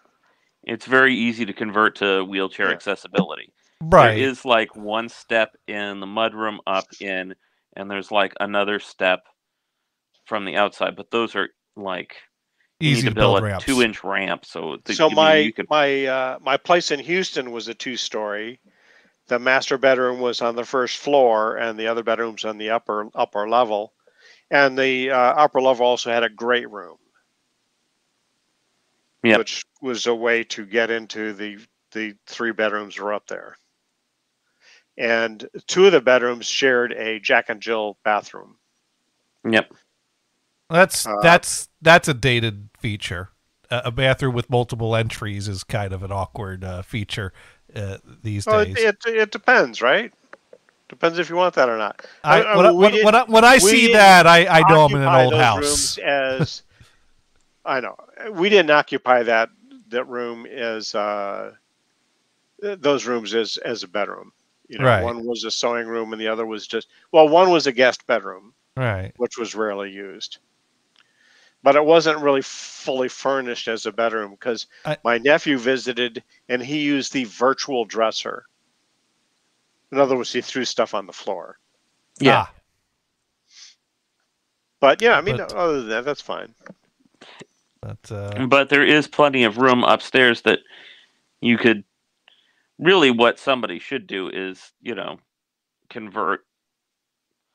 enlarge the bathroom somehow upstairs, and then make an actual suite upstairs. But what was actually funny, I was looking at this one place, and this is near the beach house, where they had this one small bedroom that you had to go through to get to the other bedroom, to the master bedroom. Houses sometimes have weird features like that because they've been changed over years, and it was a compromise that someone was willing to live with and make it that way. But then when you're trying to sell it, that gets weird. Like, with the house in Vermont, there was 2 bedrooms that was converted to one very large bedroom, which is kind of walk-in closet, right? Which is kind of like, it's kind of cool idea, but they kind of half-assed it, and there's some problems because of it. Yeah, right. Yeah. Because Gothard started ripping up the carpet and found there was nice hardwood floor underneath, and he's like, "Oh, great! This is awesome!" So and then I did was I went around the room, and I checked like all four corners, and then I did in between quite a ways. I'm like, it's all hardwood floor. Why is this not anything? And there was a place where there was a transition, so it's like, okay, I tore up one section of that, and it was fine. Well, about another 2 feet beyond that, I realized that that's where the problem started. There was a section that used to be a wall, and for some reason they didn't hardwood floor inside the wall. That was taken. If somebody down. found some hardwood floor about that vintage, or they could about patch that in. That would match. It wouldn't take much of it, and if they made it kind of transition some or do something like that, and then just redid the floor. If you got Bob Vila in for a weekend, he can knock that right out, no problem. Absolutely. Make it look easy. Somebody's reminiscent of the Ford Taurus. Well, Brian loves to give me shit for my. Yeah, I know it's fun. Actually, this is even older. This is first generation. So this is up to 91. I had a 93 although no. Right. Okay, second generation is 92 to 95. Let's see if we get blessed with a station wagon. Yeah, my 93 was a Mercury Sable. Though. Yeah. Oh, but it's the same thing, other than some of the styling. Right, there's some styling. Is different. Because and then my brother had a 95. Yeah. But yeah, so between me and my brother, we've got 3 of my grandmother's cars, although the first 2 have not survived. But anyways, what was I saying before? But I mean, that room would be a good candidate for a new master suite because it's such a large room. You could probably put a bathroom in the corner. This is actually probably the Ford Taurus that I owned. Oh, okay. Because, yeah. It was before they made the thing ugly with that side panel. Anyways. The third generation was with the ugly side panel. Look up the SHO in red. What? Look up a Ford Taurus SHO. Version. Yeah. Not that generation. Not the Jelly Bean. The SHO. Gothard drove an SHO. It would be in the 90. It would be in the 93 to 95 generation, or slightly earlier. They would have a variation in there. Maybe not on Wikipedia. Yeah. Yeah, you just got to do a search for Ford Taurus SHO. Fun fact. So actually, this is where the car got ugly. They have this. You really can't even see it in this picture. The door is kind of concaved. I love that below that ridge line. It kind of to me it was ugly. Yeah, whatever. It's not and it's not a version, Juke. And they had the station wagon version. It's not the Juke. Yeah. Anyways, I gotta say, the Food and Wine Festival is a great time to go to Disney World, and it was a total accident that I did that. I was not even aware that was. I've heard of it because my brother, him and his ex-wife would go to Disney all the time. And sometimes be like, "Oh yeah, we're going to Disney for the Food and Wine Festival." I think they went at least once a year, and then they went to different parks around the because she was really into the Disney stuff. But I felt a little weird booking this trip to Disney World because Disney World's typically where you bring your kids, but I enjoy it. And this is the first time that I really went to Disney World. This is the SHO. Okay. That's the new version of it. I had the early version. This says, okay, 88 to 99. I had. Oh, this one doesn't say. The 1995 vintage, so that would be the 93. I had the Conan O'Brien. Okay, this is edition. Generation 1, which is 91 to. I had Generation 93. So second it's generation. Pretty close to that. Yeah, 92 to 95. That's what I had. There we go. Oh, and I like that color. I had it in red. It wasn't my choice. Okay. But it was a good deal. So it was pimped out. It was Pimp My Ride. It came with both a CD player and a cassette player. And stick. Wow. Whoa. Wow. And a JBL sound system. All right. For name recognition, not quality. Not that you always have a choice, right? Tore it out, replaced it with Polk. There you go. Right. But you kept the branding in there, or no? Just kidding. I didn't. No, I didn't. I just tore it out and put in Polk speakers and made it sound nice. Yeah. Good stuff. It was an enjoyable car. Yeah. I've had it. I took it up to 100 miles an hour. And how did that car? Wow. How did you end up with not that car? I don't remember. I must have been in California when that died. It died about the week before you came. I went and pushed on the clutch, and it was having trouble shifting. And I was like, "Oh, it's just a clutch issue." Right. And then I took it to my mechanic, and he was like, "Well, they kind of like built the car around that section that needs to be replaced." And I was like, "Oh shit!" You know it's bad when the mechanic brings out a priest to say last rites over the car. So it wasn't quite last rites, and so there was was your engine worth $3,000 to get in there, pay for all the price of getting it redone, or just give it a rest. So right, and that's where I went looking around for a car, and I found a reasonable price on a Saturn. So there's the engine in that baby. Which was a lame car compared to that thing. Well, of course. I had a Saturn Ion, the chick car. That's right. That was a weird visit. You lost a car and a relationship all around the same time, and then I came out there. It was that was before the relationship went to hell. I had of hell. I had the Saturn. That relationship. Oh, that was 2 visits.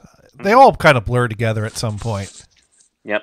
Because I remember I started planning a trip thinking like, oh, I'm going to finally meet this guy, and then it's like, oh, I might meet the asshole, and then it's like, no, he's not here anymore. He's completely gone. It was so when you had your Saturn, did you join a Saturn club? No, I did not join a Saturn. Because I don't know if you remember, there was an episode of Friends where what's her name, the ditzy girl, Phoebe bought a Saturn and joined the a Saturn club. It was pretty funny. Which is funny because I don't know if there really was one either, but it was. I didn't do that. I did become a massage therapist like Phoebe, but that's a whole different thing. But what was funny about it is I did replace the stereo system in it because the cool thing about it is they put the battery in the back of the Saturn. Mm-hmm.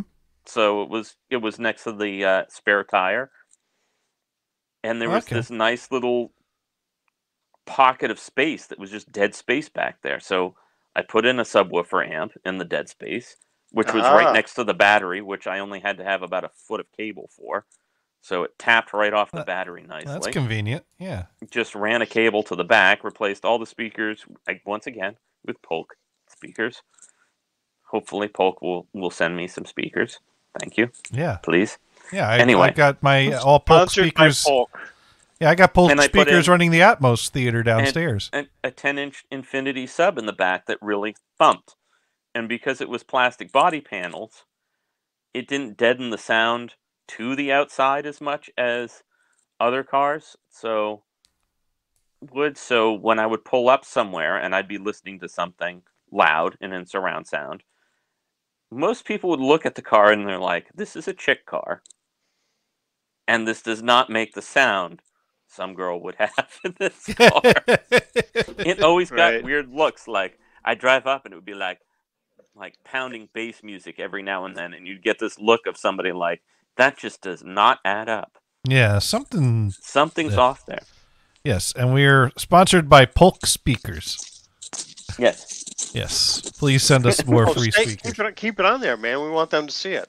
Yeah. Mm-hmm. But yeah, no, Polk makes good stuff. I don't know. I'm thinking, I have no need to shop for a car at this point in time because I'm barely driving the cars I have. Great cars. I have 2 great cars, knock on wood, that are still going strong. Some idiot once told me, "Oh, this will be the last battery you buy for this car because it'll die if the battery dies." What kind of a moron would do that? That you would, and that was about 5 batteries ago. So, right, who would have thought that you would have just bought more batteries?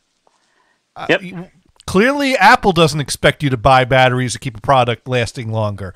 So, if Apple ever made a car, you would not be able to replace the battery in it.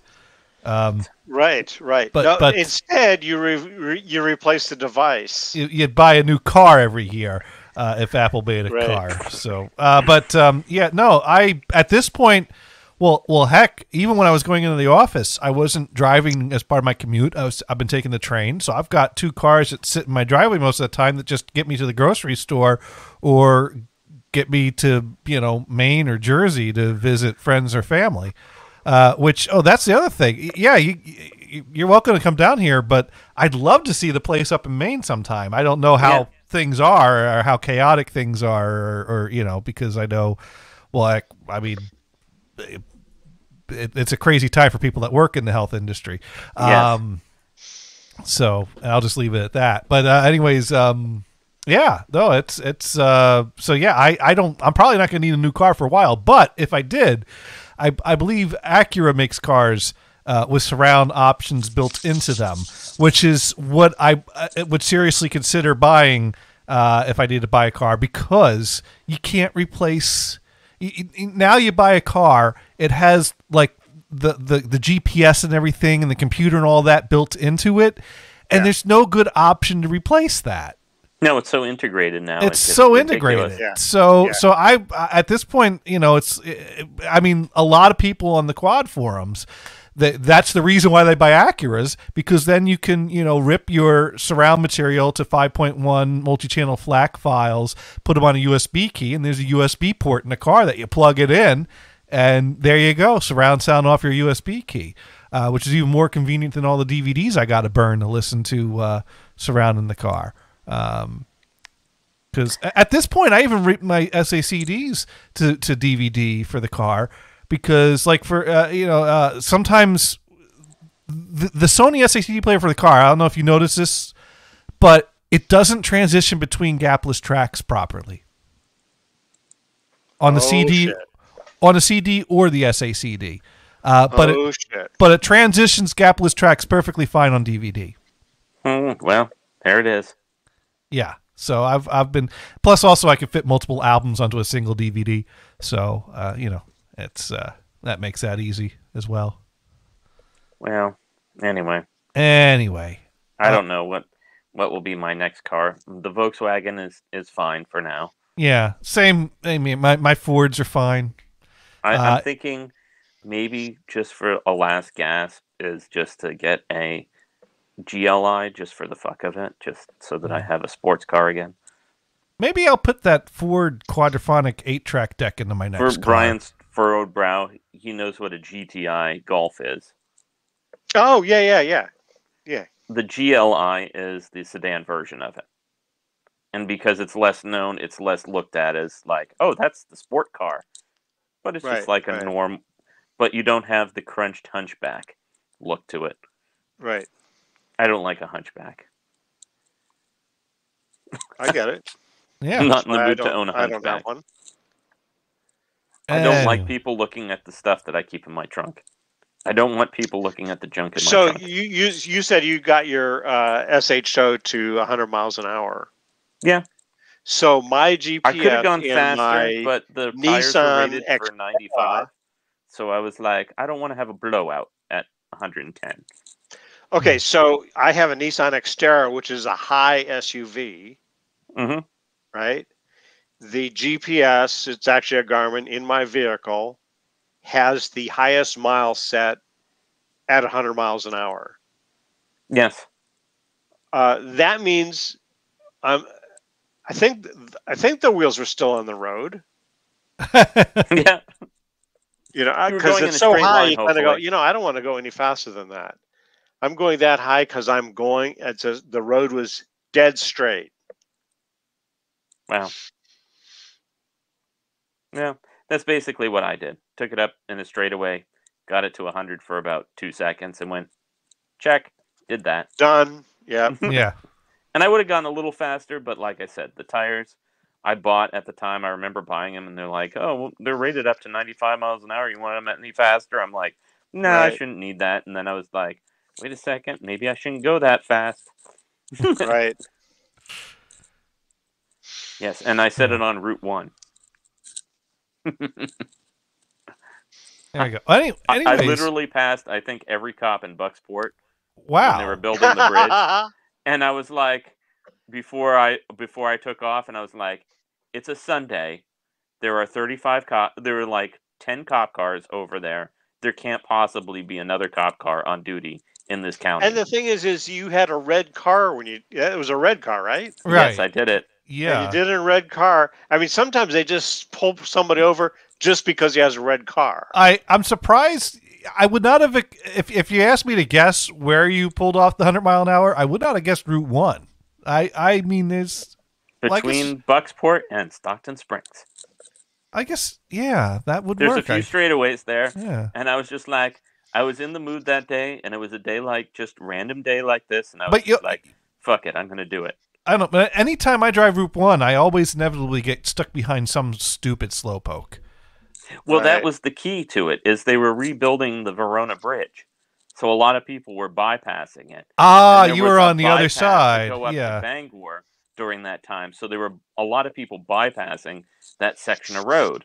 And then that other section there, they were directing traffic anyway. So, and it was low after the tourist season. So sometimes that road you can get away with a very fast speed.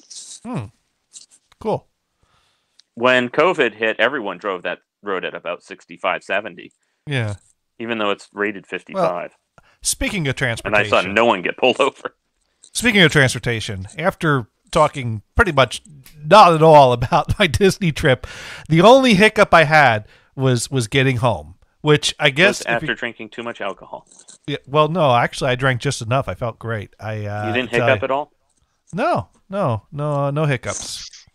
But they did have, like I said, it was the wine and food festival, which they also included beers at some of the stands, or mixed drinks at some of them. It varied because I'm not much of a wine drinker, but it was definitely worth doing. And then also, of course, the restaurants at Epcot are great. So I spent a few dinners at some of those.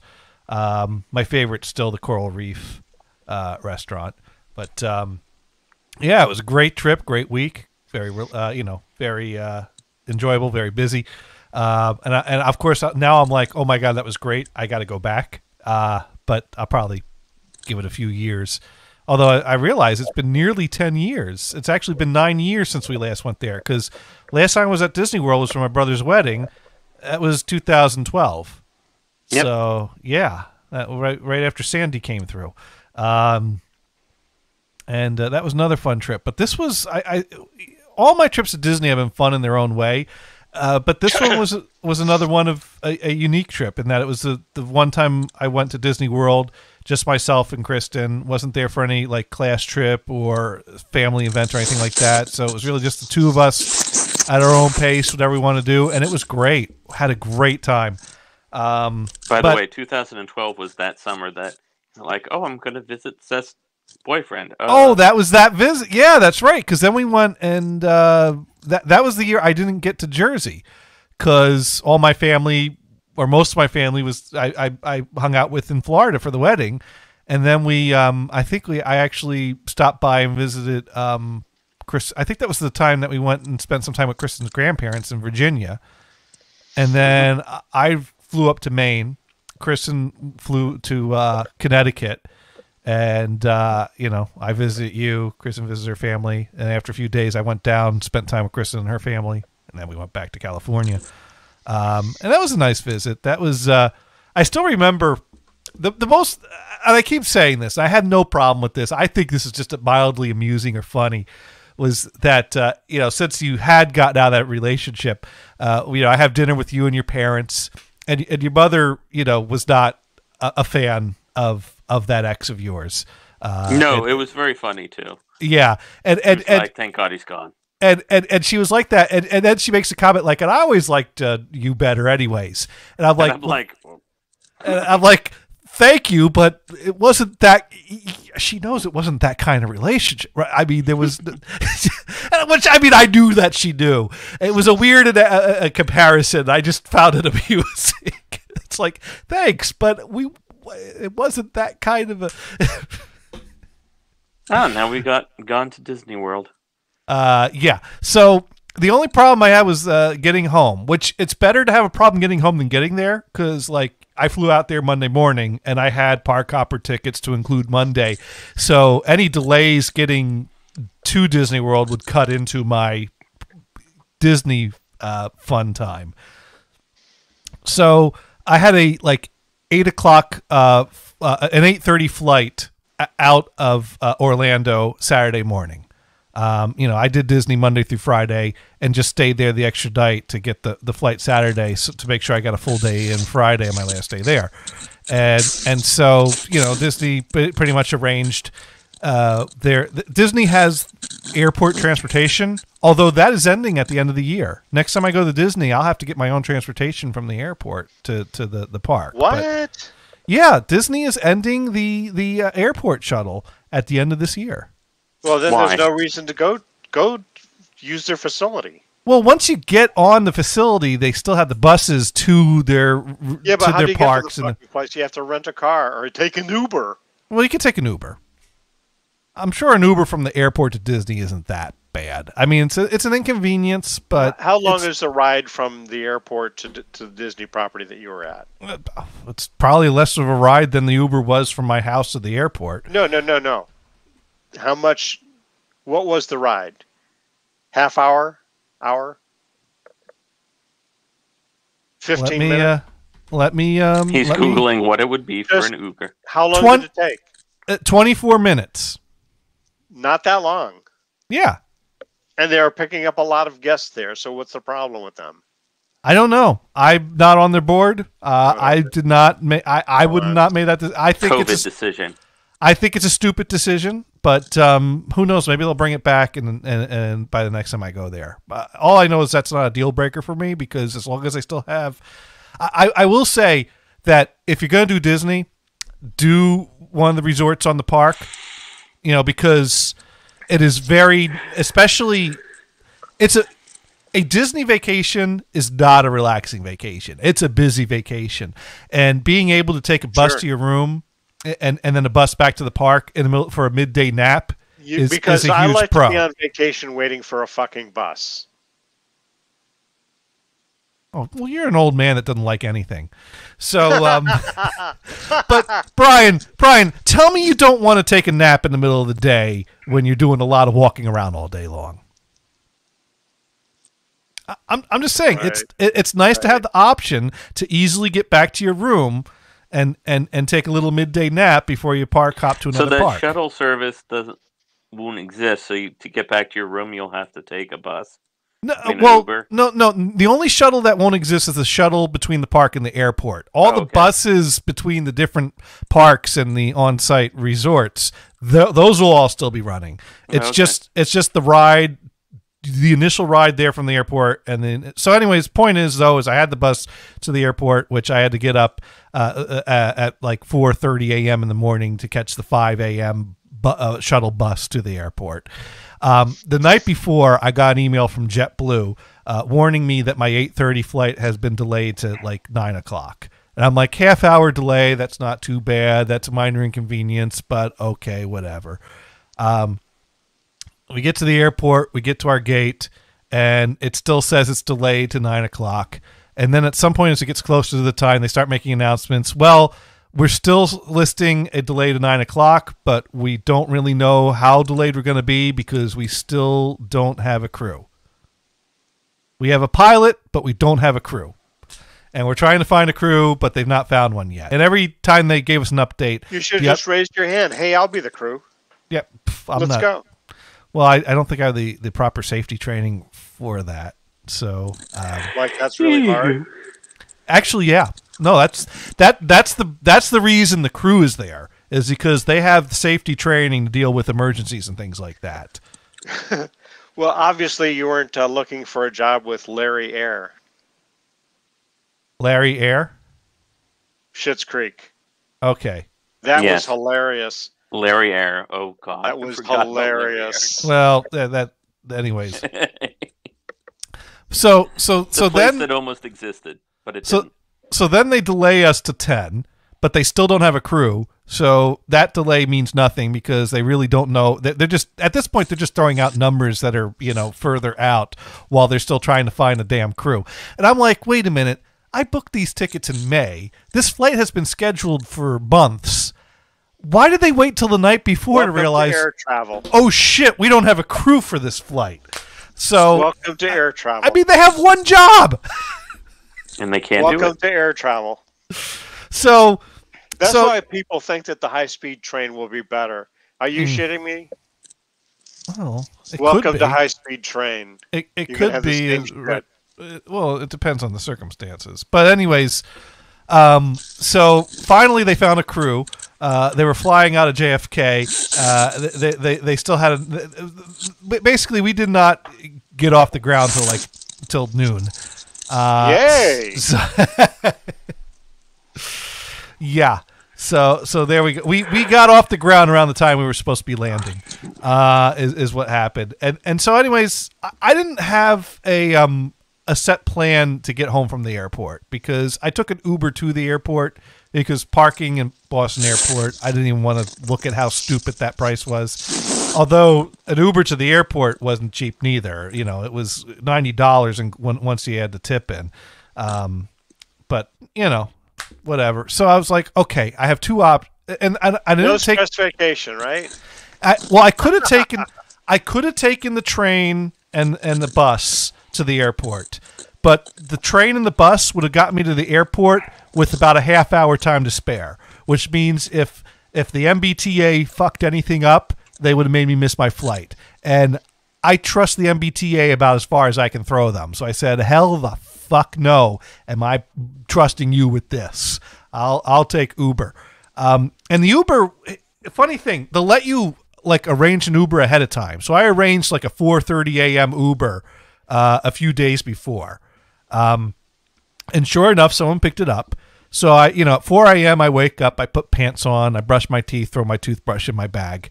And at like 4:10, I get an alert that the Uber driver's already on his way there. And I'm like, crap, the Uber driver's early. So like at 4:15, Krista and I are standing outside the end of our driveway with our suitcases ready for the Uber driver to arrive. The Uber driver decides not to show up early and parks the car around the corner to wait for it to be 4:30 a.m. before he drives up. So we're both waiting. We're both waiting across the. Now it wasn't like right around the corner, so I could have just walked a few steps and waved at him. It was a few corners. So I guess I could have called him and said, "Hey, dude, come over. We're ready." But I didn't. Maybe he's having his coffee. I don't want to. Yeah. So yeah, we both played this game of waiting to 4:30. His mistake is that he told you he was going to come early.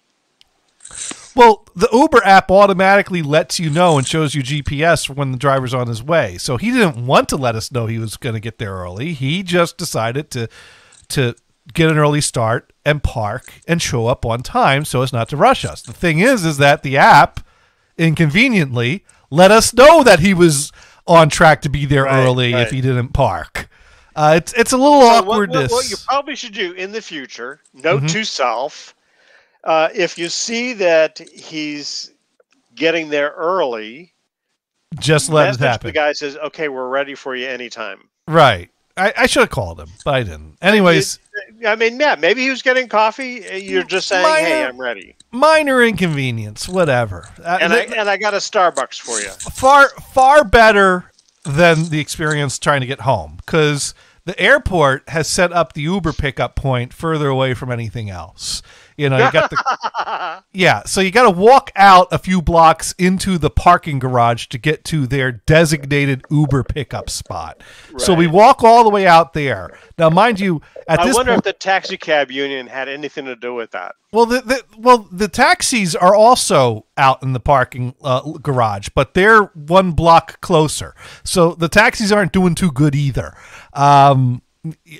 anyways, somebody else had that wonderful idea. Yeah, the Silver Line's doing a little bit better, and then the drop-off pickup for just people that drive up. And anyways, so I get out to the Uber location, and I pull up the app and I book an Uber, and they say, okay, that's going to be like $70. I'm like, okay, sure. And then they go and they spend 3 minutes trying to find someone, and then they give up and they say, there are no Ubers in your area. Try again later.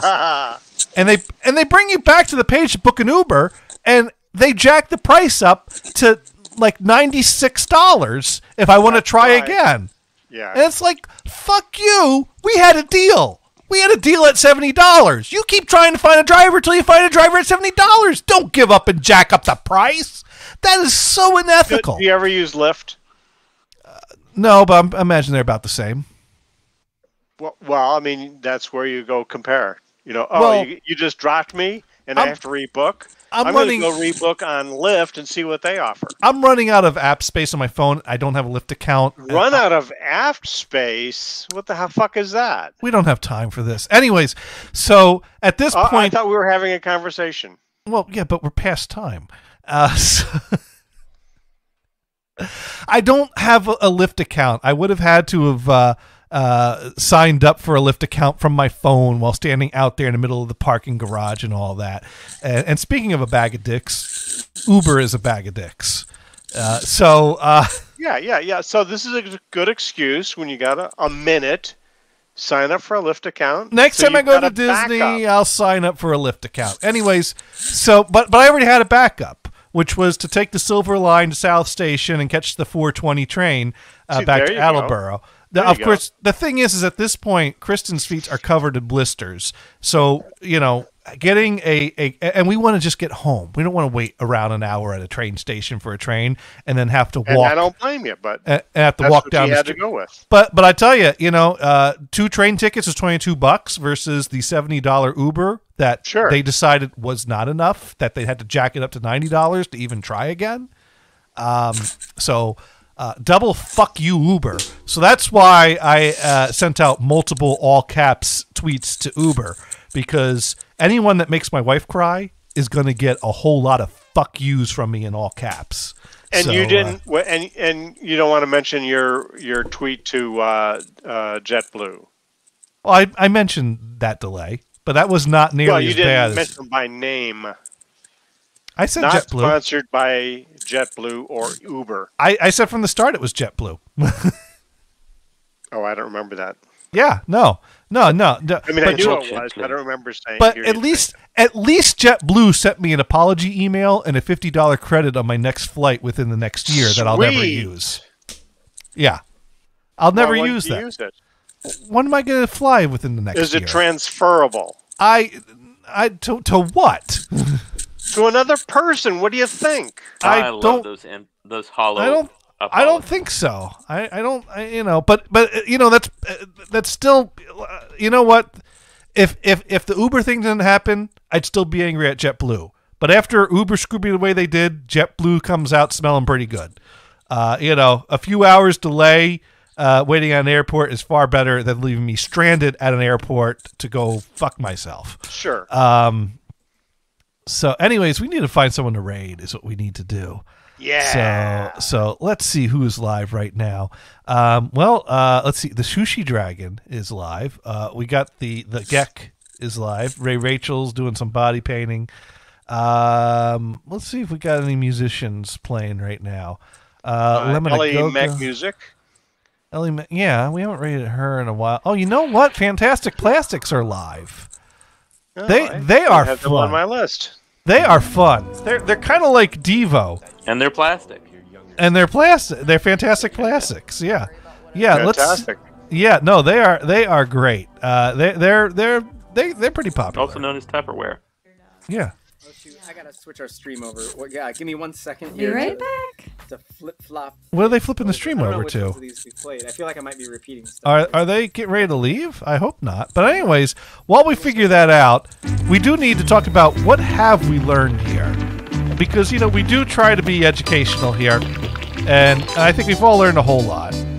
So, Brian, what have you learned? Don't get a Ford Taurus station wagon because you'll have it forever. Gothard, what have you learned?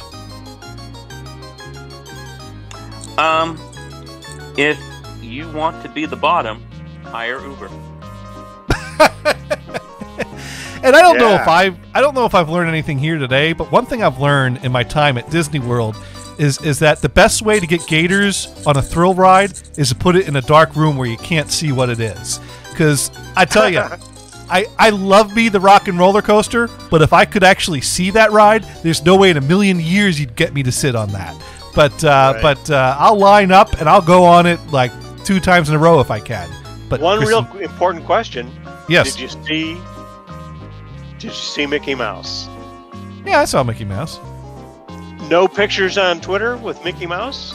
Well, I didn't actually. I just saw him over there waving. I just assumed that no picture did not happen. Did you see the crowd? You got Mickey Mouse from Uber and JetBlue.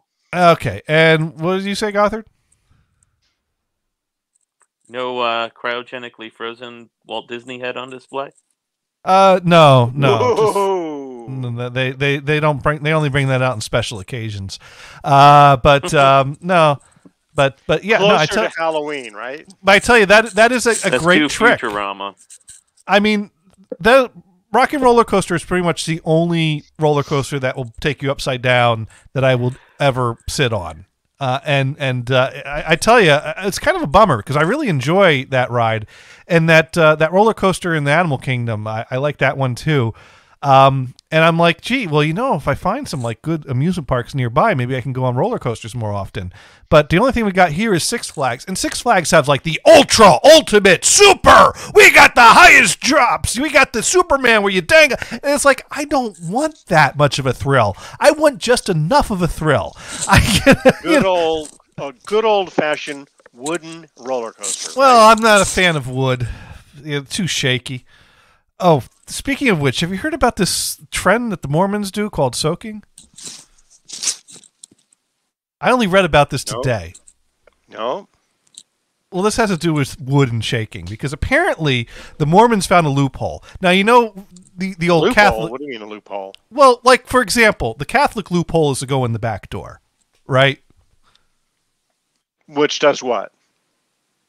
Well, that doesn't count if you use the back door rather than the normal front entrance. Gothard, you understand what I'm... What's that? I said, Gothard, isn't that technically called sodomy in the Bible? Well, yeah, but that's not premarital sex. From Sodom and Gomorrah? Right. But apparently that's God's loophole. No, there are, and I don't know how serious this is, but some people might do this, but it's more of a joke or a meme type of thing. The idea that God's loophole of not having premarital sex is to have anal sex instead, because that's, doesn't count. That's stupid, because then the woman doesn't get any fun out of it. Hey, Garfunkel and Oates did a song about it. But anyways, apparently the Mormon loophole is that having it in is okay. You just can't move. So, and I don't know how you get it in. And now this is not backdoor. This is standard. Vaginal. That's soaking. Now I remember this. Soaking. Yeah. Apparently, you get the penis in the vagina and you just don't move, and that's okay because you're not actively having sex. But if you get a friend to jump on the bed next to you while you're soaking, and apparently that is okay too. So this is you know what is I bet there's a big sell on those like Serta adjustable beds with the vibration. Yeah, in that area. Have you seen the handmade trampolines? Yes. In the Salt Lake Have City you seen area. The Handmaid's Tale? What's that? The Handmaid's Tale. I've seen some of it. No, I've not seen that. Yeah, I mean it's fascinating. Let's just put it that way. Okay, I'll take your word for it. Yeah, it's on Hulu. Okay. Anyways, so that was what I learned today. I learned about soaking. Okay, so back to the raid idea. Yeah, so we're going to go ahead and raid Fantastic Plastics, and hopefully they're still playing music. So thank you, everyone, for tuning in, and we're going to go head over there, and you all have a good night. And 3, 2, 1. Go. There we go. We are there. And they're playing. Let's restart. Yippee. Oh, they're restarting. We got a host from Johnny Gator. They're like, hey, wait. Gator. All right, so we'll see you. All right, yeah, good show. Yeah, so let me know what's going on. Heck, if you want to come down this weekend, that's cool. Probably we already have plans.